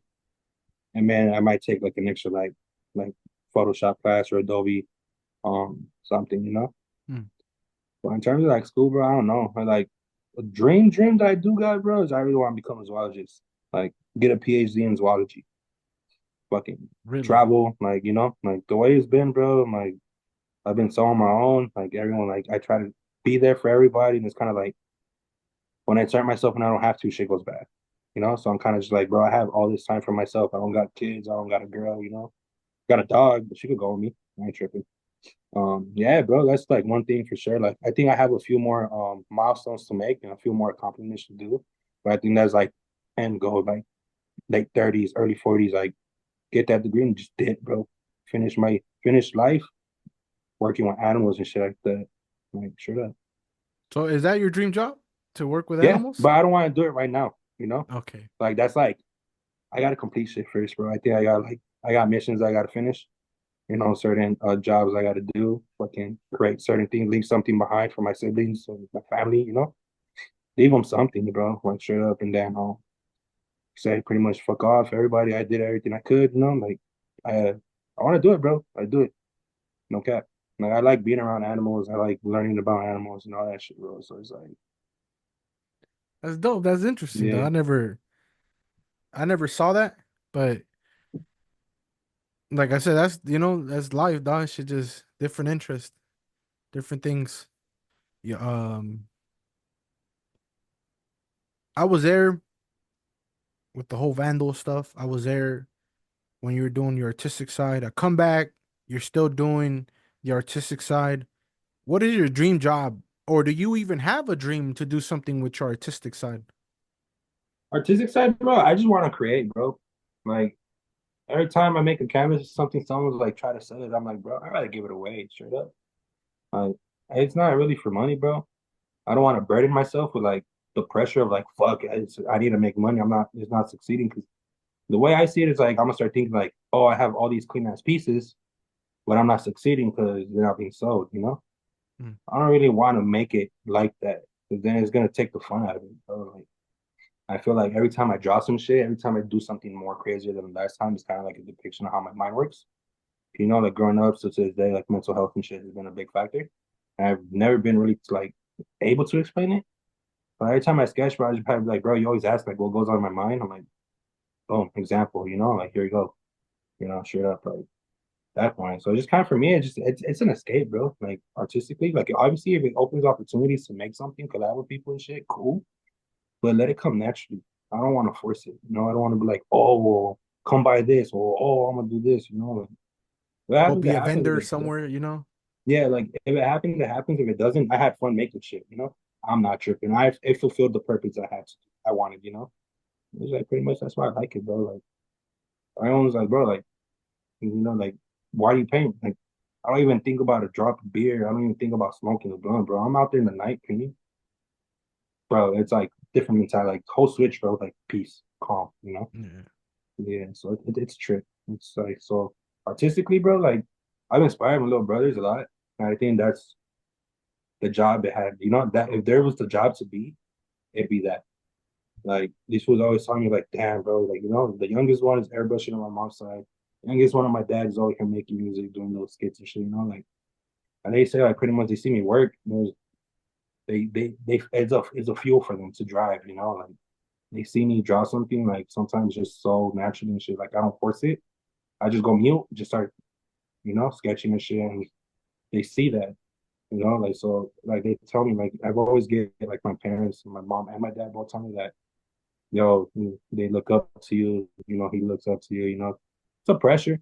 Actually, it's made me, you know, chill, you know, but yeah, artistically, bro, in terms of like, if I want a career out of it, if it happens, cool. If it don't, it still fulfill its purpose, you know. Mm. Like it's not really like something around like fuck, I need to do this or I failed all life type shit. You know, 'cause I'm gonna keep trying, bro. Regardless, I'm gonna keep painting regardless, like until I can't, until my fingers stop working. Okay, like that's when it stops, bro. You know, it's got to the point where like my mom's even like we driven by some shit, and I'm like wanting to see something, you know, type shit. Like showed her one piece once, they didn't even believe it. I'm like, you didn't do that. I'm like, bro, look the book. Yeah. This is good. Look at that, you know, like. No, it's I think it's more accepting now. Like my family accepts it more. Like they're like, bro, at this point, he was on his way to 30s. Like he lives on his own. He's not, you know, like he's paying his shit. So it's like we can't really, oh no, don't be doing this shit. Or you know, I mean they really pushed me into it too deep type shit as a kid. But I've yeah, seen you do some crazy shit, dog. In person, I've seen you do some crazy shit on a sketchbook. I've seen you do some crazy shit on a fucking iPad, yeah, right? I've seen you get down with the bleaching shirts and stuff, you know, when I was trying to do the stay rowdy stuff and I was like, "Fool, fucking help me out, dog." We tried to do that. Obviously, it didn't work out because I was in the wrong mental space. But I have the stay rowdy, the sticker, the fucking the colors. That was you, right? That was I yeah, have I have. Do you still have a stack? I have a small stack left. yeah. I have no. I posted some. I posted a lot actually. I was like, Yeah, bro, I got it. Like that was the yeah. fun. Like sticker packs, bro. That was like probably like the best part of it. You know, like that I had fun with. Like, That was so. I still have. I have a copy saved in a somewhere, dog, in a hidden spot. Uh, but I still have a stack of those little stay rowdy, the colors, stickers. Obviously, you know that was your idea to bleach the original shirt that we printed, and I was like, "Fuck it, fool, let's make it into an actual drop." And you're in my backyard, fool, with the bleach. Remember that shit? So I fucking seen hands burning. you. So I seen you in action, dog. And but I get it too. At the same time, where you don't want to push that, like what people call a hobby or that creative side, and you try to push it and you try to make some money off of it. I've been through that. I've burnt out. That's why I disappear now. Is because like I try to do it and I went all in and it's cool. You get your opportunities and stuff, but it sucks the life out of you, dog, and it sucks the fun Yeah, out of you, dog. Like it became not fun. Obviously, working with fucking animals is a whole different, yeah, bro. like, No, that's that's a like, different avenue, which is dope. But I've thought about that too, dog. I've been like, fucking fool. Like, what if I become a zoologist or work with animals somewhere and just travel the fucking world, dog? Fucking Ohio has a big ass zoo. We have San Diego Zoo, LA Zoo. yeah, The zoos everywhere, fool. I love watching tiger. I tell people like, what if we had a fucking lion, my boy? Like a fucking lion. Like that'd be dope as fuck. You feel me? Like you see Mike Tyson with the tigers and shit. Obviously, I yeah, don't really, you know, that's not my business to say if somebody should own a tiger or not, whatever. But it's cool to study animals. So when you yeah, say that is it's a weird thing to hear, but it's not at the same time. It's weird, fool, because because I've known you and like we've never talked about some shit like this. yeah, But that's an interesting dream job. Obviously, the artistic side, that's always, that's the thing. Like sometimes just knowing that it's always gonna be there kind of takes away the challenge, yeah. You because know? you can sell canvases, fool. You can, fool. Like if you really push it, you can, dog. Like there's ways to do it. There's so many fucking ways to do it. Yeah, Maybe, like hopefully like that, helping me with those Stay Rowdy projects to give you a glimpse of the potential there is to do. I know you have a lot of ideas, and I'm pretty sure those ideas they're still up here, right? So my next question was, besides the zoologies, becoming a zoologist and the artistic, you're a big fan of streetwear. Before we get into that whole streetwear culture, is like any fashion, clothing, like starting a clothing brand, is that still like a dream job of yours or not? yeah. That's like I said, like that's like one of the missions like before, you know? That's more of like I want to give like my little brother is airbrush, you know? He wants to get into pinstripe. My homies are mechanics, you know, like not so it's kind of started like a corporation in a way, in a sense. Just to be like, look, guys, give you guys the base, grow, make this pop off, you know? Like that's that. That's the only way I'd be like I'd want to. Clothing brand would be cool, bro, but I really want to get into like custom shit. If I could fucking how do I say it? Because the custom shit could be anything with like clothes, fucking even furniture, bro. I'm at that point where like lately my mind has just been like fucking here, like, oh, what about, like I've been thinking about like wood burning, shit like that. Um, I don't know. I'm gonna do something with my creativeness. I have to, like I'm not gonna just like, oh, obviously I'm gonna make something out of it, but just would not with that same pressure of feeling like, fuck, I have to make this happen. Like I want to naturally let it go into his own. Right now I'm just sketching and shit, working with my little brother. He's airbrushing and some shit. I'm trying to get like an old hood or something so we could like do some work on it, like a car hood. Hmm. I do some work on it and just display that or fucking hand it to someone or some shit. And I'm just making shit, bro. I give shit away, bro. And before I already tell you, I'm like, bro, I'm gonna sell canvas. Nah, people want to do this. I'm gonna be selling them. When I was younger now, and like, I was like, if I give it away and I see it in their stories or something, I posted in their like in their apartment or something that's right there. That's more than enough in payment, type shit. Um, Clothes wise, I mean, a brand that'd be dope.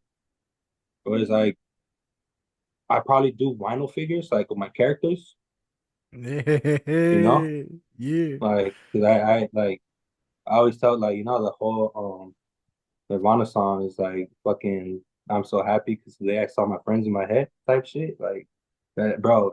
I feel that, bro. Like I'm not crazy, bro. Chill, first of all, but um, yeah, bro. Like vinyl figures, like characters, do some crazy dope characters, like trippy characters and shit, making like collectibles and shit like that. That's probably the route I'd want to take over like designing clothes and shit. Although I still want to do that. Key out of all this shit, that's what I want to do. Vinyl figures, like collectibles and shit. You have some dope.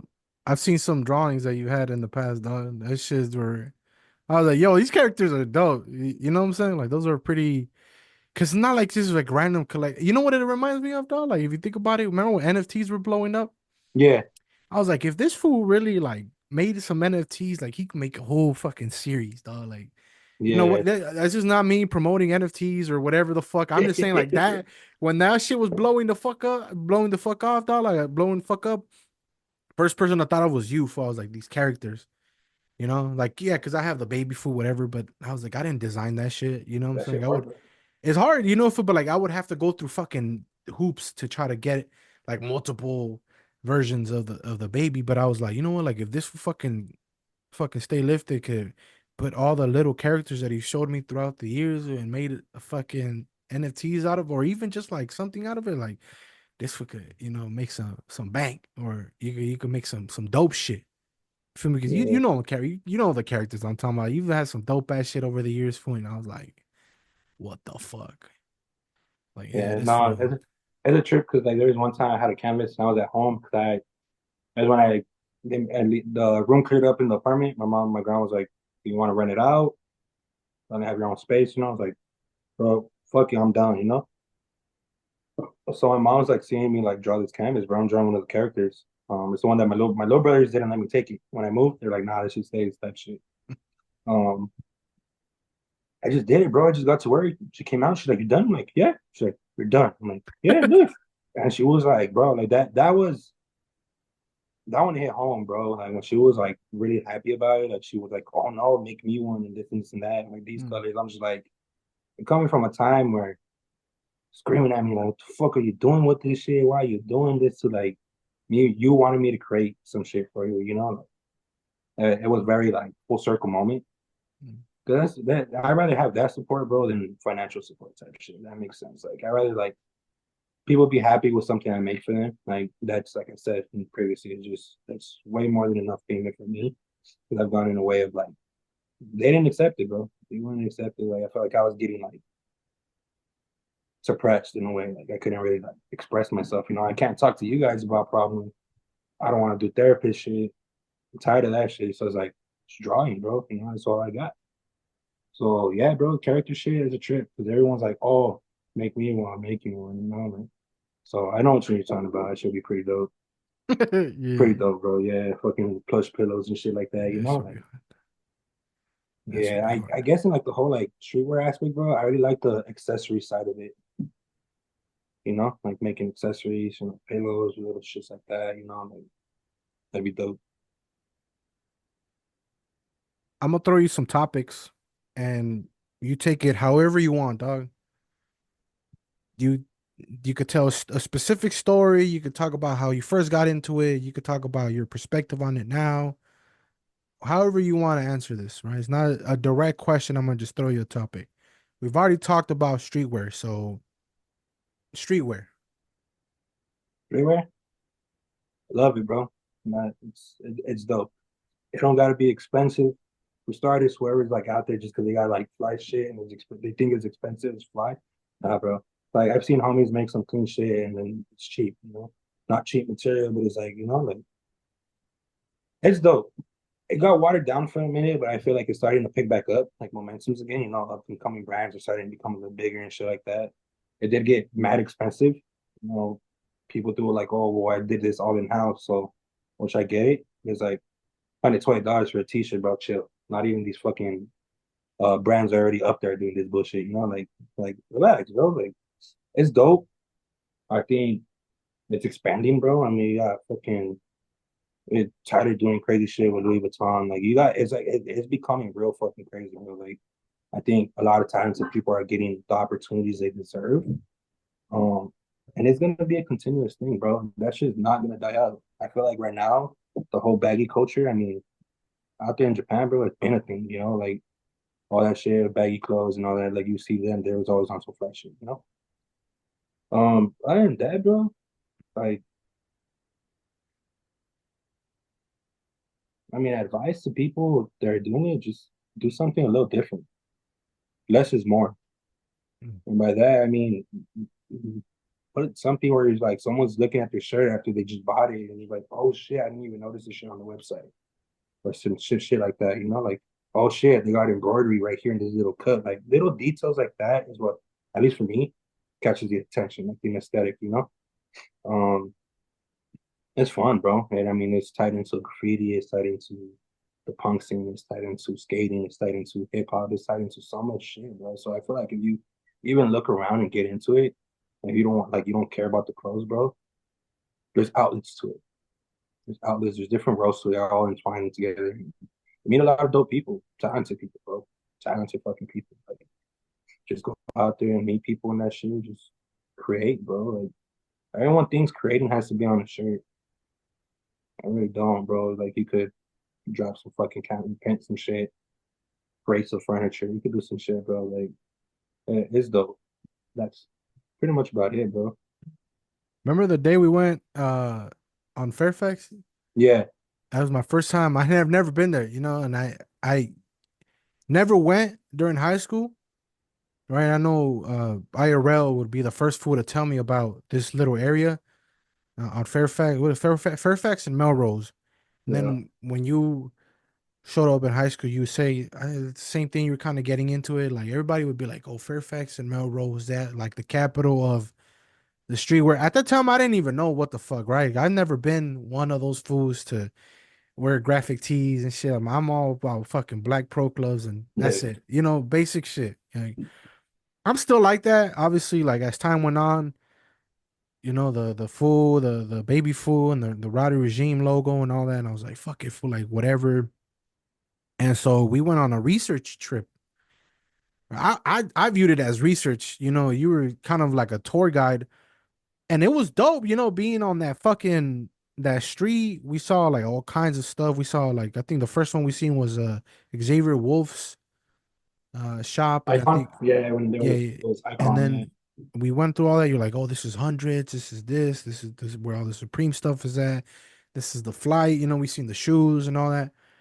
But you know exactly which one I'm gonna talk about. But there was this one little, I think it was a pop up or it was a little shop when you walk in and it just felt like a fucking 90s uh project apartment complex. There was that fucking crack stove. Yeah, yeah, yeah, Remember yeah, that yeah, yeah. super 13B? grimy, Yeah, yeah, super yeah, yeah, grimy ass store, dog? And I was like, yo, this shit is dope. Like, cause to me, like that's me. That to me, that was yeah. the Mob Deep, Nas, like Biggie shit, like, that East Coast, like boom bap shit. I was like, this is it right here. Yeah, yeah, yeah. Everything else around there, that's not me. That I couldn't really relate to it. You feel me? But when I seen that inspired me, and I was like, damn, this is crazy. Years later, fool, what do you remember about that trip? But just know that that was my first that I've never that's never been there, bro. The 13B spot. Yeah. When we first went in, bro, like you would see me, like you said, when we first went, hip hop was like the main thing that molded us together. Um, yeah, bro, that shit was that's probably like the highlight of the thing, besides eating shit on the skateboard. Fucking slamming hard as fuck that day. But yeah, that's probably like the dopest thing because I think you guys were chopping it up with like the samples, the fucking Yeah. Mob Deep samples and all that shit, like that This was was the dope. And time when Griselda was blowing up too, remember? yeah, bro, they were still like I think me and you were like the only fools that like a couple fools were listening to him. Not many people were still listening to him though. Like they were still It, like on come up and shit. I think they were just about to drop their album. Yeah, like I solo ones, right? I think they were just or they were starting. I think I forgot what it was, but it was. I know for a fact it was before. What would Shin Gun Do drop before they dropped their album? The collective album. Yeah, yeah, Because yeah. at this point they were already dropping individual stuff, but it was like I think he was playing Griselda when we walked in. But then there was the stove, just to paint the picture. Like think about it, walk into a grimy ass, fucking trap, fucking just like boarded up windows. Like think of that environment, like grimy. It's raining outside. You walk in, some fool's cooking crack on the fucking stove. That was it. That was the Fucking environment. That's the tags on the fucking wall vibe. and shit. Like, Yeah. I yeah, think that we shit even was put like a dope. sticker on there, no? Like where we put a sticker on Yeah, we put a the couple. fridge. Yeah, on the fridge that he had. And that shit was dope, bro. Like that, like I said, like it has changed when we went, it had changed a lot from when I first started going there. Like that shit used to be cracking all the time, bro. Like when you would go, you'd run into someone famous. Guaranteed. I mean, when our future had a store, I was at the diamond store, trying to camp out for a hoodie. I would not camp out, but I was in line. I wanted to get a specific hoodie. And then I'm like, I just see a big ass group outside the Olive store, and I was like, nah, I can't be. So I go, food, and it's like Tyler and all the fucking odd future outside just posted up fucking around, bro. Like, Yeah. It's cool. So when we went, it was mad different. I remember I had told you, I'm like, everyone's kind of slowly moving to Melrose. Mm. Like people are moving away because like Fairfax is dead now, bro. Dead as fuck. Supreme left, a lot of stores left. So it's pretty dead. But that shit is still like inspirational in a sense. And some of these stores, my thing is more about like store layouts and aesthetics and how they look. But 13B for sure has like the key factor of like the whole trip. It was dope because I think it was like something that, like you were learning, but that's something that I didn't even see or experience. So we experienced that the first time. And again, it was like hip hop related, New York, East Coast culture and shit. So Yeah. that was great. Pretty cool. Yeah, because I hear West Coast culture is everywhere. Tough. We Yeah, see that bro. shit. The Chicano stuff, like all that G Funk, all that shit, easy to find. But when you find something like that, I was like, that was different. I was like, yeah, this is dope. Oh That's yeah, dope bro. as I mean, fuck. that fool was hella cool too, Yeah, like he was he was like, firme, though. yeah, chopping it up. Pretty dope. Because there was something like they had like another like vintage like pop up in the back, right? In the back part of it. Something I forgot. I was just there because I heard hip hop. I was like, That's I going, remember yeah, it there's was like shirts on the wall, but I was fascinated about the vibe itself. yeah, that shit was dope as fuck. Um, Another topic, boom, similar shoes. shoes. Shout out my uncles, bro. It wasn't for my uncles, my aunt, bro. Like shoes, I wouldn't have, like I love shoes, bro, regardless. Um, it's just always been a thing, you know. It used to be like it used to be fun, bro. Like going to a bunch of stores and signing up for raffles and trying to cook, not in the sense of like I need a resale store like pairs. Nah, just like I want to get this shit. People ask, it was like a mission, a mission story. It got watered down too, but now it's starting to become like just like shit drops and it's expensive as fuck resale. Oh, I miss when like SBs used to be on the fucking counter for like months, bro, on sale, like $80 because they're trying to get rid of their stock. Now those pairs are going for like $600. So, but shoes is dope, bro. Shoes is always gonna be something like, yeah, it was just a simple pair of fucking clean Vans or something. Just keep them clean, keep them fresh, and be straight. Um, in terms of like, I need a SB, bro. I need a that's for sure. Whatever stay lifted or what I write, anything, bro. I need my own design. That's like for sure something that I would have to like. I'll pay for it. Like I got two types. Like I need that Yeah. shit. I know Yeah, we other talked than about that, that shit. That's something that hasn't changed. You've talked about that for a minute. yeah, there's been like nine since like I think middle school, ninth grade. Like, I need that shit I for think sure. you might have been the only fool that was like really into SB dunks before they blew up. Yeah, and then people were like, "Damn, you're skating on?" I was right there fucking them up. So on my board, like eating shit, like Yeah, yeah, bro. It's always been SBs. fun, bro. That's like a silhouette for sure. Like it's cozy, it's comfortable, you can wear it with whatever. The Air Forces, bro, like they're cool and all, but I feel like fucking cinder blocks on my feet, bro. I'll be walking out here, like, Walking yeah, around with bricks and shit. yeah, bro. I'll fucking break the concrete myself, bro. Like Next topic, skating. skating wasn't the best at it. I had some homies that were fucking beasts. I've seen people at local parks get really fucking good and go pro. It's fun, bro. That's one of those things that good or bad is like in Call of Duty, bro. It's gonna be fun regardless. Like I had fun. It got me a lot. Board was like transportation key before the buses, bro. Like I'll just skate everywhere. Kept me in shape too. That's for sure. The scene is dope. I got my little brothers on my dad's side. I know one of them is really fucking good. That was a fucking beast, but he just gets good at something and gets tired of it. Moves on to the next thing to get good at. But the scene is dope. Fucking, you ever gone to the skate park? Fucking see a cholo bang that ass fool fucking ripping the balls and shit, like fucking shredding, bro. And you're just like, nigga over here at the skate park, bro. Like Yeah. high ass socks, bro, bald head tatted up to his neck and shit. Like, man, that's cool. Cool scene. Grungy scene. I like it. Like that's dope. I think the funnest part was COVID, at the beginning of COVID. I'll kick it with a group of homies, bro. Like they'll just skate it downtown in Palm Hills. Mm, Like it was empty, so I yeah. still remember fucking getting speed while I was going down, and then fucking my whole body, like literally, like gravity just fucking flipped my body like reverse, bro. And I'm falling down the hill on my back and shit. Like, Oh shit. I didn't crack my head because I had like the hoodie with the really thick hoodie, and it used to fucking bother me because I just feel like this, right? But saved me that day for sure.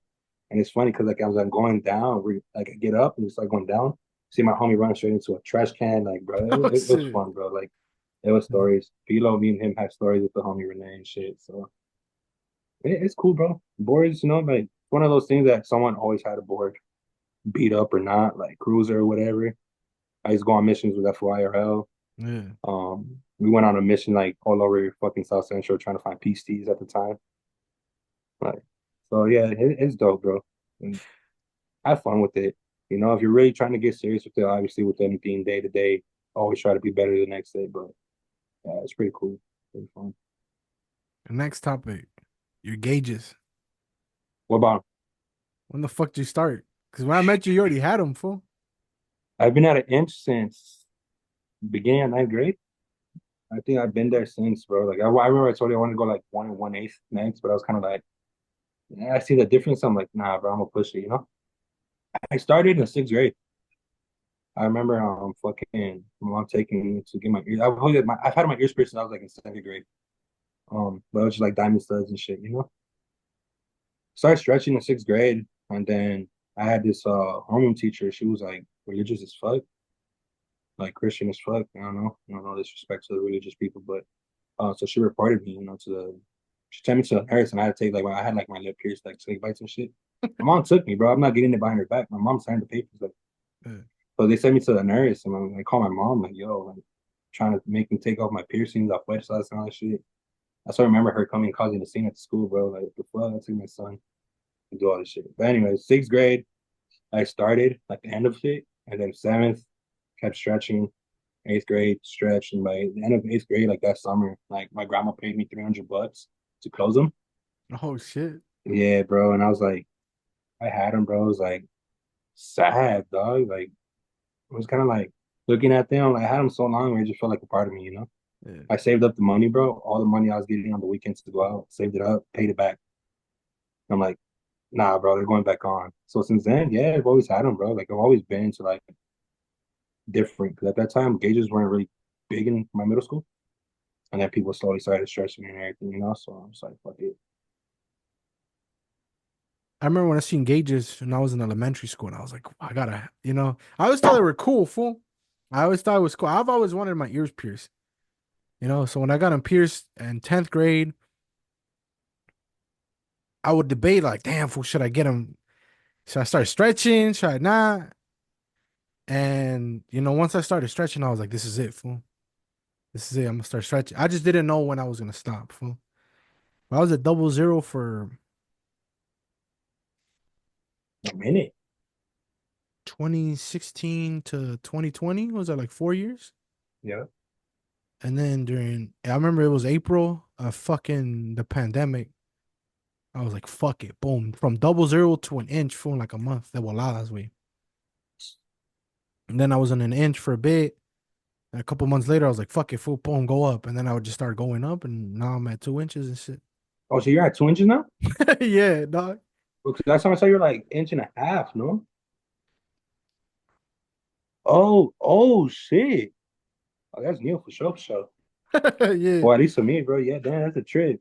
But I remember you were one of the first foods that I actually knew that had them. And I was like, I gotta get gauges one day, dog. I Yeah, gotta bro. get gauges. I always thought they were cool as fuck. I remember because when you're a kid, dog, like you're fucking impressionable as fuck. Like you see any cool shit out in the street, especially when you grow up and it's like traditional Mexican household. Yeah, bro. And Shit against norms. anything that like street related, hood related, like hip hop related, you think it's like the greatest shit on earth. And I told myself when I was a kid, I was like, I'm gonna get gauges one day. Same with the tattoos. Next topic, tattoos, dog. All right. I always, like I said, my uncles have been so, like tatted and shit. My mom had like little sticky pokes on her hand and shit. Like I've always since a kid, bro, same thing, bro. Like I head to toe, I need tattoos, bro. So right now I got a little bit nothing crazy, but this is what started it off, on my side. Um, I was like, fuck it, bold, bro. Like, so my mom, like, I'm gonna get a face tat. I originally was gonna get it up here and shit. And then I'm like, tattoo artists like, whoa, they're gonna like blob out, you know, with due time because the fucking skin flexes too much on the forehead. So I'm like, all right, I'll get on the sideburn. You know, boom, just started, bro. I got a few pieces, bro, but I'm trying to get my back started by before my birthday. Have my back done by next summer, and I'm working on my. I have like a quarter. We'll try to get a quarter sleeve done at least, you know, like half my arms done by next year as well. I fuck with them, bro. The only thing that fucks me up on long sessions, bro, is sitting down. Oh, they Sitting in a hurtful, chair for that long is like, bro. Other than painful. that, yeah, bro, like it hurts more than the fucking tattoo itself sometimes, bro. You gotta go in there with a colchón, Fucking, one yeah, of no those seating, cap, those bro. pads and shit. Yeah, fucking heat pad or some shit to relax the tension and shit on my fucking lower back, bro. When I went, bro, for to get the biggest piece on my forearm, um, fucking, he ran out of paper towels. Like, the face would be like, fool, I hate this shit because I'm trying to be nice and be like, yeah, grab my paper towels. But if you run out, replace it, you know? So it's like cold as fuck, bro. It's like winter time. I'm out here, bro, taking him to go, tell him, like, bro, I'll take your car. I'm not tripping. You know? Like, fuck it, bro. I'll grab you a beer, whatever the fuck. I'm like, let's go. Take him, bro. The wind hits, fresh tends to me. I'm just like, what the fuck, bro? Man, Like, that shit this hurts, that dude. shit, I felt like piercing, like, bro. I was like, oh my God. Like, so it was like a cool 20-minute break, 25-minute break. So by the time we got back and we sat down, my back was feeling better, right? The moment the needle touched the skin again, bro, it was just like excruciating, bro. It was like, I handled it obviously, but it was just kind of like, fuck, bro, this hurts more than it's when we started, you know? Um, Definitely want to get some more pieces, you know, just I want to get out of the field, bro, the automotive, like mechanic field. I love it, but it's like, I want to get my hands tied and shit, you know, it's just fucking shit start. Yeah. They're hurtful. Yeah. Once you pass, like for me, like once you pass like the finger, Yeah. like once you pass like this part para arriba, oh, ooh, Cause it hurts. I got fucking small ones, bro. They're all faded now and shit, you see? But I didn't really feel much, but they told me like the actual hand itself, like on there, Oh does no, fucking hurt. Nah. no. They say like fingertip. That was just kind of like, but then again, it's like fine line shit. It's not really no detail shit, you know? I also got a lot of shading, so I might that might have had to Yeah, do with cause it, but they started fading, and I never went back to get them it touched retouched up. because I was like, He was "Fuck like, that hell shit, nah, Charlie, dog."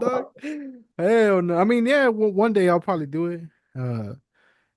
Wait, you ever? What's is there like a limit to what you're gonna do? Like for me, like my neck, dog, that's it. Yeah. My neck, Limit, I and then a might sleeve, do. like the Randy Orton. Hmm. You know how he only has the sleeves and shit, Yeah, and like one by tattoo that goes from shoulder to shoulder. yeah. That's probably it on my legs, but that's about Mm. it. Nah, bro. Like me, I want to get neck to fucking ankles. I'll probably do one more small, like very minimal face tat. I'm not too sure yet. That's like later on though, like later on. Do want to get my head tatted?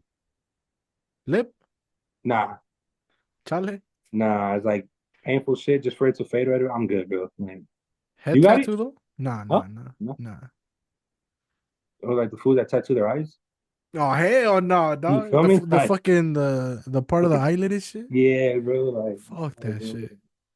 Head And tattoo though? I've thought about it. yeah, head tattoo. Nothing crazy. Just like something like when I get like a low fade or some shit, like right here, you can see it. But other than that, like my bag for sure is gonna get my last name, and then like some like Aztec Guerrero shit down my back, and then Hmm. I'm trying to get my dog's portrait like fucking right here down to my waist. So pretty big pieces, bro. I don't just be fully blasted type shit, Next fully inked topic, up and shit. your dogs. How many dogs have you had? Fuck, bro. All right. We had Tina and Nala, some bullies, bro. The first bullies. Because my uncles always had like pit bulls and shit. My mom was like, nah, bro, you're not having dogs. I mean, we had this little dog named, fuck, what was his name? He was just little bullshit terrier that used to make me fucking chase him and run after me. Oh no, we just had this little scraggy dog, bro, you know, like, so bullies in terms I've had, I got two gifted to me. They gave two giving them away. They're like, we could sell you one, but if you take both, they're free. And I was over here like, hell yeah, bro, not knowing how the fuck I'm gonna have two fucking bullies in my fucking house and my mom cramped up. Like we were posting. I remember we waited for her to get home. We were all chilling. Were you there? We were all chilling out in the front. I know Pilo was there. Was I there? We were just chilling in the front, waiting for my mom to get there, like to see her reaction and shit. I like ninth grade, bro. So I don't know. It just sounds. It sounds like something I would be at, dog. I was always it in some did. random ass moments, fool. Some shit will always go down when I was in Japan. That Oh just no, no cat. that sounds like an event I might have. It sounds like a memory. I don't know, fool. And then she's like, she walks in, she's like, whose dogs are those? And I was like, I was about to speak, she's like, no, like straight up, like, nah, man. I kept them at the homie's house, whatever. So we had two girls. After that, they got sick. One got parvo. The homie stayed with one, whatever. We went to college. I didn't wasn't really coming around no more either. Then I adopted one from shelter. I graduated high school, and I'm like, well, I'm gonna go get a bully. I don't want like, not really kicking it with people right now. I kind of just want something to do by myself when I have a pet. Like just be on my own shit. Let's go for a walk type shit. Adopted them, clean bully, bro, clean, clean, clean. Mom kicked me out. Man, That one I like see for sure. Like hell no, bro. And I'm like, all right. And for me being nasty, I'm trying to prove a point. Like she's gonna feel bad, bro. I'm like, I'm gonna sleep in my car. I was I set up for my car for a month, and my mom did not change her fucking mind. that's crazy, dog. Yeah, Uh, trip. And then we got final one was so that's three. Again, another one like when I was staying on Western, we adopted a King Corso. That guy was the Leo. He has a couple of my homies. If they see this shit, they're gonna be like, "Yeah, he look, bro. He's like 130 pounds, I remember that big dog. motherfucker, bro. Big ass Every dog, fool. everyone's, but he's like the sweetest, gentle giant ever, bro. I Like remember that that shit. that dog, he will try to sit on my lap, and I'm like, bro, you're as big as me, bro. Like chill, like that shit was cool, bro. Like kept me active because he had a lot of energy. We are constantly at the park hiking and shit. So it was cool, bro. I felt like, like I've always wanted a dog, pets and shit. And it's like they're always gonna care for you, bro. Kind of a shit day, bro. You get home and just like they're happy to see you. So then finally, I'm like, I had the opportunity to buy a puppy. I've always wanted like a bully and shit. I'm like, for sure. I get my dog Pebbles now, and yeah, bro, everyone loves her. I love her. The bitch loves to cuddle. Like right now, she's waiting for me to fucking let her out so she can go sleep in my bed, bro. If I would have had her out, bro, I would have been constantly getting up and hearing me screaming at her to stop getting this shit. But yeah, so Man, I was like, nah, just chill. Yeah, bro. Well, she's cool. Like I used to take her to work every day. Like I'll literally carry her on my lap as I'm driving and shit. So I was like, it's cool, bro. Like it's a very like, I don't know, like I like things that give me a purpose, like taking care of things, helping people out and stuff like that. So having a pet around and like having something happy to see you when like you're going through shit with people, and shit like that, it's a good feeling. And all you gotta do is love them, bro. Be there, feed them, spend 30, 40 minutes with them outside. Love them, bro. That's all you gotta do, bro.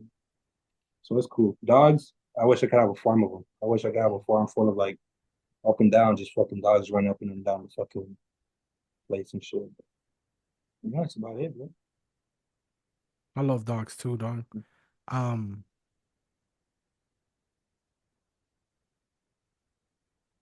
once my last dog, he's old already, so I know his time is coming up too. Yeah, I'm about to seriously think about it. It's heartbreaking, fool, yeah, because to it's see like a all your dog life, huh? pass away, dog. Like it's heartbreaking, fool. It's when it, when I lost my dog Thunder early this year, Mhm. I was like, nah, like and then I'm gonna have to go through it again. You feel me? Because I had a dog before these two fools right here, or now there's one, but I was in sixth grade when he passed away, and I wasn't here when it happened. Oh, okay. But I got Thunder when I was in 10th grade, and Dragon when I was a senior in high school.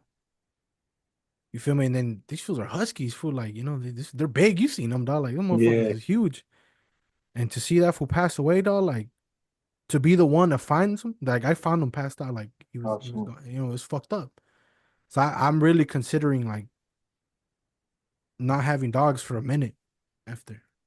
It's Yeah, painful, fool. It sucks, that dog. shit hurts, bro. Yeah, no cap. It's sad. It's fucking sad, dog. So, but Especially when they like damn when they be there during like key moments and shit. Like everyone tells me like, "What do you do with people's eyes?" I'm like, I better go first before, bro, because I don't know, bro.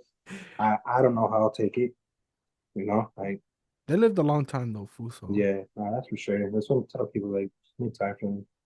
There's a time where I was like constantly working, and I just like, bro, I need 3 days off this week. I'm only working 4 days, bro. Like one day was like to like relax and clean up and shit, and then the other day was just take it the dog, bro. Like, yeah, it's a trip. last topic, music, What about it? whatever, dog. Fuck, bro. I don't know. All right, I'll give you one. Besides hip hop, fool, like, cause we could talk about hip hop. You know me, Yeah, fool, right? What other genres do you fuck with? Cause I know your music fucking taste is so it varies, fool, right? I think day by day, you know you've put me up on some shit. Like, like what is your go to music taste, genres, fool? go Like, to just for genres real? Yeah. besides hip hop, bro. You know, I started liking corridos. I couldn't What stand Spanish music. what type of corridos though? Like, Everything, bro. It could be new shit, old shit. You know, if it's cool, I'm gonna bump it. There's some new shit that's I'm like, nah, take that bullshit off. And there's some old shit where I'm like, tampoco, you know? You know, it's just like that. Fucking. So I said I expanded, Spanish music and shit. I had a period I was into a bunch of fucking cumbias, all types of cumbias, and then I got into like cumbias de bajadas from like Monterrey and shit like that. Like people that fucking shows that be dancing and shit. But my go to genre, bro, is for sure like post punk, dark wave, that whole shit. Like like um bands like French Police, like Haunt Me and shit like that, bro. Like I seen a band, I saw them in LA debut, traveled all the way to Oregon to see them again. Like that scene, bro, is like my go-to. It's mellow, like it's chill. what's it called? It's post-punk. Post punk. It's like post-punk. So there's pretty much a lot of genres for that shit, bro. It's like post-punk, new wave, that's all shit. Like the whole goth scene is pretty lit, low key. Like I fuck with that shit heavy. Um, yeah, that's pretty much like my go-to, bro. Like listen to a lot of oldies and R&B now. Like Mm. for sure, for sure. I mean, I grew up on oldies, but it's like times where I'm like, bro, I just want to cruise, put my windows down, bro. I'm just coasting, put something on, like some shit. Um, it's dope, bro. When you got um, like I said, aunt, uncle, your mom, like young when you're like growing up and shit, like they're all into like their shit. You get put on. Like I was like really exposed to a lot of music as a kid. So that like I've always expanded, bro. And I always like when I hear my little brothers playing some shit that I was playing, like I remember my little brother was stuck on the 1999 by Joy Badass. Stuck, bro. Like to the point where I'm like, I already had my moment. I don't even want to hear it on the background of your headphones, bro. Like, Yeah.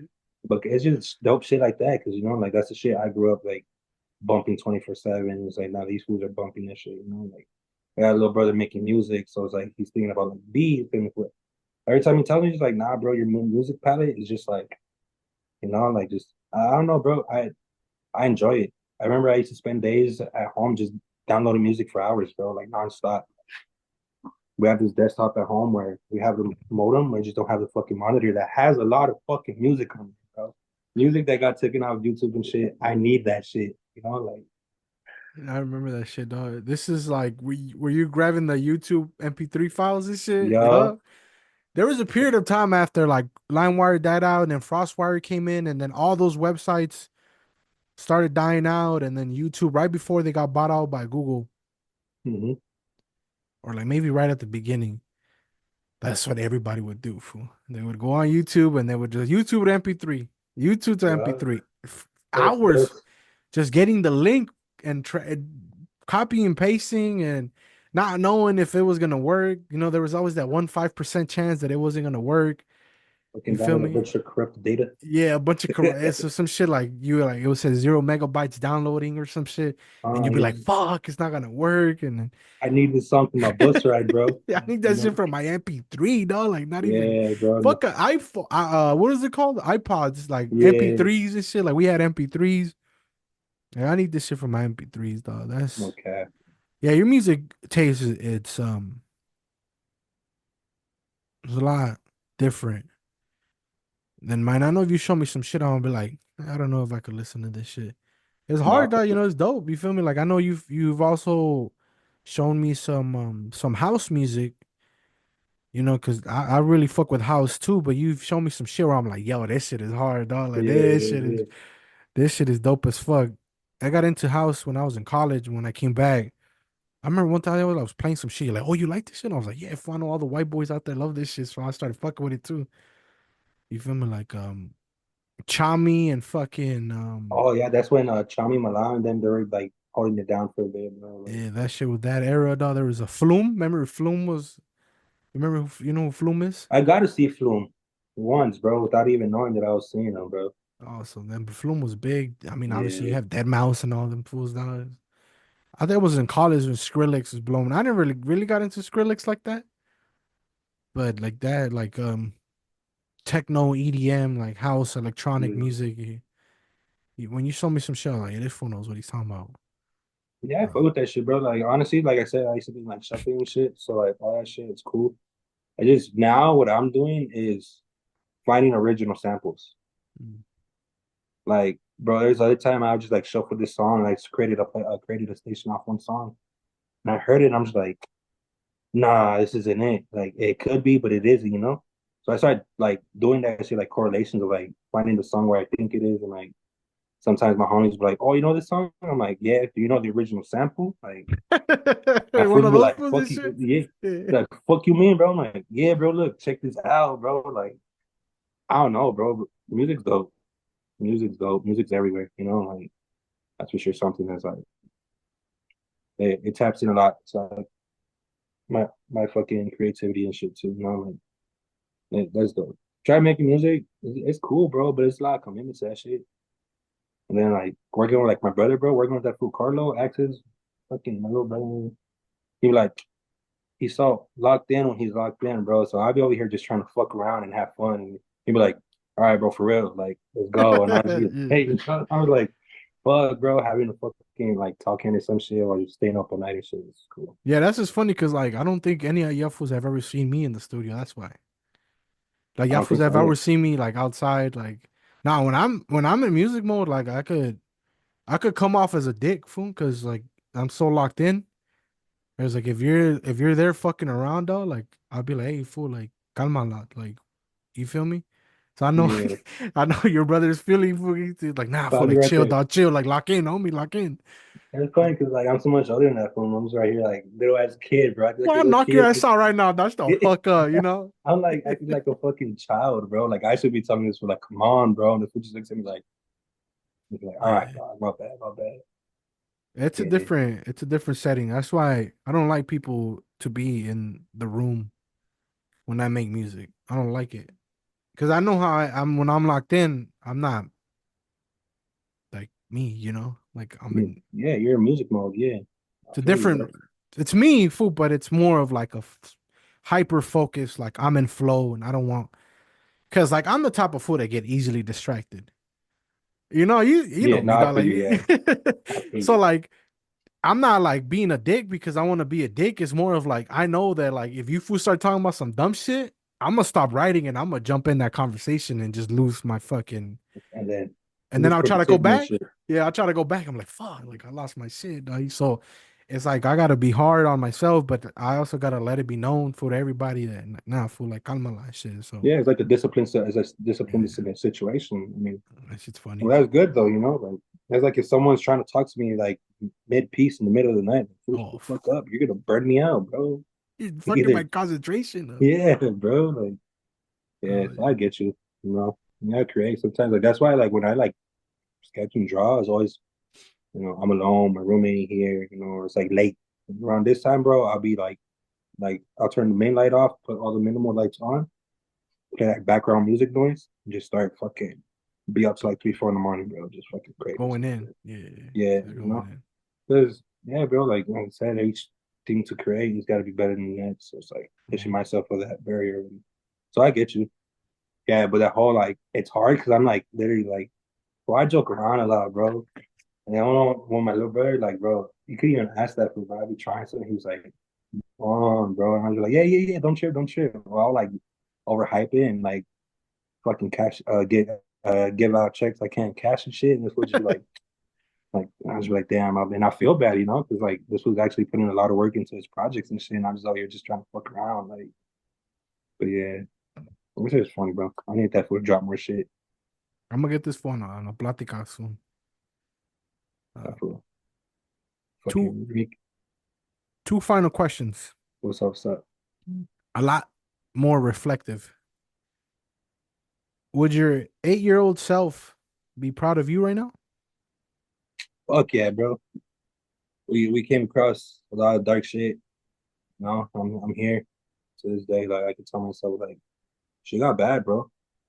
Like mentally, she got real fucking dark, bro. Like isolated a lot, visits and shit like that. So I'm here, bro. I have like better perspective on it. So yeah, hell yeah, fuck yeah, And on the same wave, would your 16-year-old self be proud of you now? yep. At first, when I read those questions, I was like, like when you saw you were gonna ask me shit, I was like, nah, bro. You wanted to do all this shit, but low key, bro. Like when I'm thinking, I was like, I was a hothead, bro. I was really hot headed. I was always trying to like pop off on shit. I was always emotional. Now I was like, I rather just not deal with that, bro. I go out, fools are acting like that, bro. I don't kick it with them again. Like, sometimes I do trip, but it's because people are really tripping. But yeah, bro. I feel like I said earlier, I've lost a lot. A lot of shit I didn't want to lose. People, friendships, a lot of shit, bro. Like, that did affect me mentally, my day to day and shit, made me question like, am I really a piece of shit? Am I really? So each day is reflecting, bro. How can I be better the next day? How can I be a better person? So yeah, bro. I'm a lot more considerate. I take people into consideration now instead of just thinking about myself and shit. Before I don't give a fuck. You want to do this? Okay, cool. I'm gonna do now. It's like, nah, bro. That shit's real. Mental health is real, bro. Check on your peoples. Fucking be there. You gotta talk about it, bro. Just fucking be there. Just kick it. Check in. Are you good? You need anything type shit. It takes fucking 5 seconds. So yeah, bro, pretty proud of my progress. Like I say, like in those times, 8-year old shit, like I said, getting shit like moving a lot, getting sent around. Um, cool, bro. Like we made it low key. Like I'm still gonna hit some harder shit later on in the future, but I'll be able to handle it a lot better. Like so like props on that shit to myself because yeah, no cap. And then the final question. Well, I consider the other two one question. We were Yeah. talking about the past. Now the future. If you could talk to the future stay lifted, what would you ask him? Stay on your track, stay on your path, bro. Focus on yourself, stay on your discipline. 'Cause right now I'm focused on health, bro. At the gym, not drinking as much. Smoke, I smoke, but really cutting down on alcohol, you know. Um, just stay focused, bro. Don't get caught in your emotions. Be genuine, be as true and open as you could be, and just keep going, bro. Keep pushing. Don't look back. Yeah, pasó lo que pasó. We made it through, fool. Like, enjoy the present and hope for the best in the future. Like shit ain't always gonna be bad. Shit isn't Sure. always bad. So stay grounded, keep going. Boom. Perfect way That's to it. end the plática, dog. Yeah, no Well, cap. thank you, my boy. Thank you for taking time out of your Come on. night to do this plática with me, to record this episode. Um I know how it is, dog. Like you didn't really like to be you never did this in the past. Yeah, So when you were open to it, I was like, okay, let's see, dog. Like I'm down. Like I'm always trying to put my peoples on on my podcast and have them talk because I find UFOs interesting. Like I've seen other sides that maybe the rest of the world hasn't seen, but it'd be dope to have it on video, right? But I know most of my peoples they don't do this. yeah, You feel me? So when you told me you were down and you were open to do it, I was like, okay, I gotta put this fool like at the very top of my fucking to do list and my fucking platica list that I have for the rest of the year. But thank you again. yeah, bro. Thank Um, you. You know, I've like I said, we met in high school, dog, and been through a lot. You know, I'm proud of you, fool. Like, you know, I like to give my peoples their flowers, fool, here on the podcast and shit. Thank you for always checking up on me, fool. I know you're always responsive when I check up on you. You know, it's never love lost. It's always like a continuation of the conversation previously. It's never Yeah, on some bullshit. You know, it's always like catching up. It's always my pleasure. It's always a treat for me. It's always funny. That was some dumb shit, dog. It was some yeah, stupid bro. shit. You That feel me? shit So, ain't gonna change, bro. That so shit we've always been gonna through be some there. shit, dog. Like you know, through events and everything. So I'm really proud of this plática. I don't rank my pláticas and stuff, but it, I was looking forward to this one Yeah, and for sure. lucky. I was looking forward to this one. Now it's gonna be on YouTube, and now it's gonna be forever on a hard drive somewhere, and look back at it in 10 years and be like, did we get our neck blasted? Um, Did we get our neck blasted or not? fucking tattoo removal scars and shit. Huh, for real. I talking about some shit like, nah, fool, like, you know, I gotta do this and that. But with that being said, you got any final words? Out there, bro. Like low key, like I said earlier, bro. Shake up on your peoples. Live in the moment, bro. Always try to be better the next day. Cause life hits, bro. People leave, people die, you know, and everyone got a time that no one knows when it's gonna end, type shit. So for real, you know, really got into depth about a lot of stories, bro. We'll be here all fucking night, bro. So Yeah. you know, hopefully in the future, you know, talk about like some actual like stories and shit. But, yeah, bro, appreciate it. Low key is the first time I've like been able to talk about past shit without feeling like just like for when you know I'm too exposed and shit. I made peace with a lot of my past, bro. So being able to talk to someone that's been there like through my hard shit, like and see them see me now, I kind of like, oh, it's dope. You know, because a lot of people still think I'm like how I was before. Because I really don't go out of my way to try to prove anything. As long as I know I'm good, you know, that's all. So other than that, bro, looking chilling. Yeah, well, this is it, fool. Like I said, thank you. We'll catch up. We'll record another plática in the future. It could be the next episode. It could be 10 from now. It could be 100 from now. I'd love to have you back. Yeah, we'll sit down, chop it up, tell some war stories, some other shit. Maybe you could get into, you know, some of your graffiti missions and shit. That'd be Oh yeah, funny. I'm down. You know, get some shit out there, dog.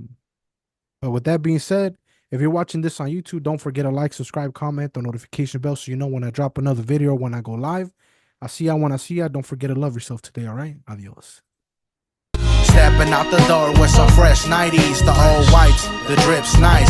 Yeah, I'm icy, but I don't wear eyes. Still a fool that looks fly. Got my button down on, let's get lost in the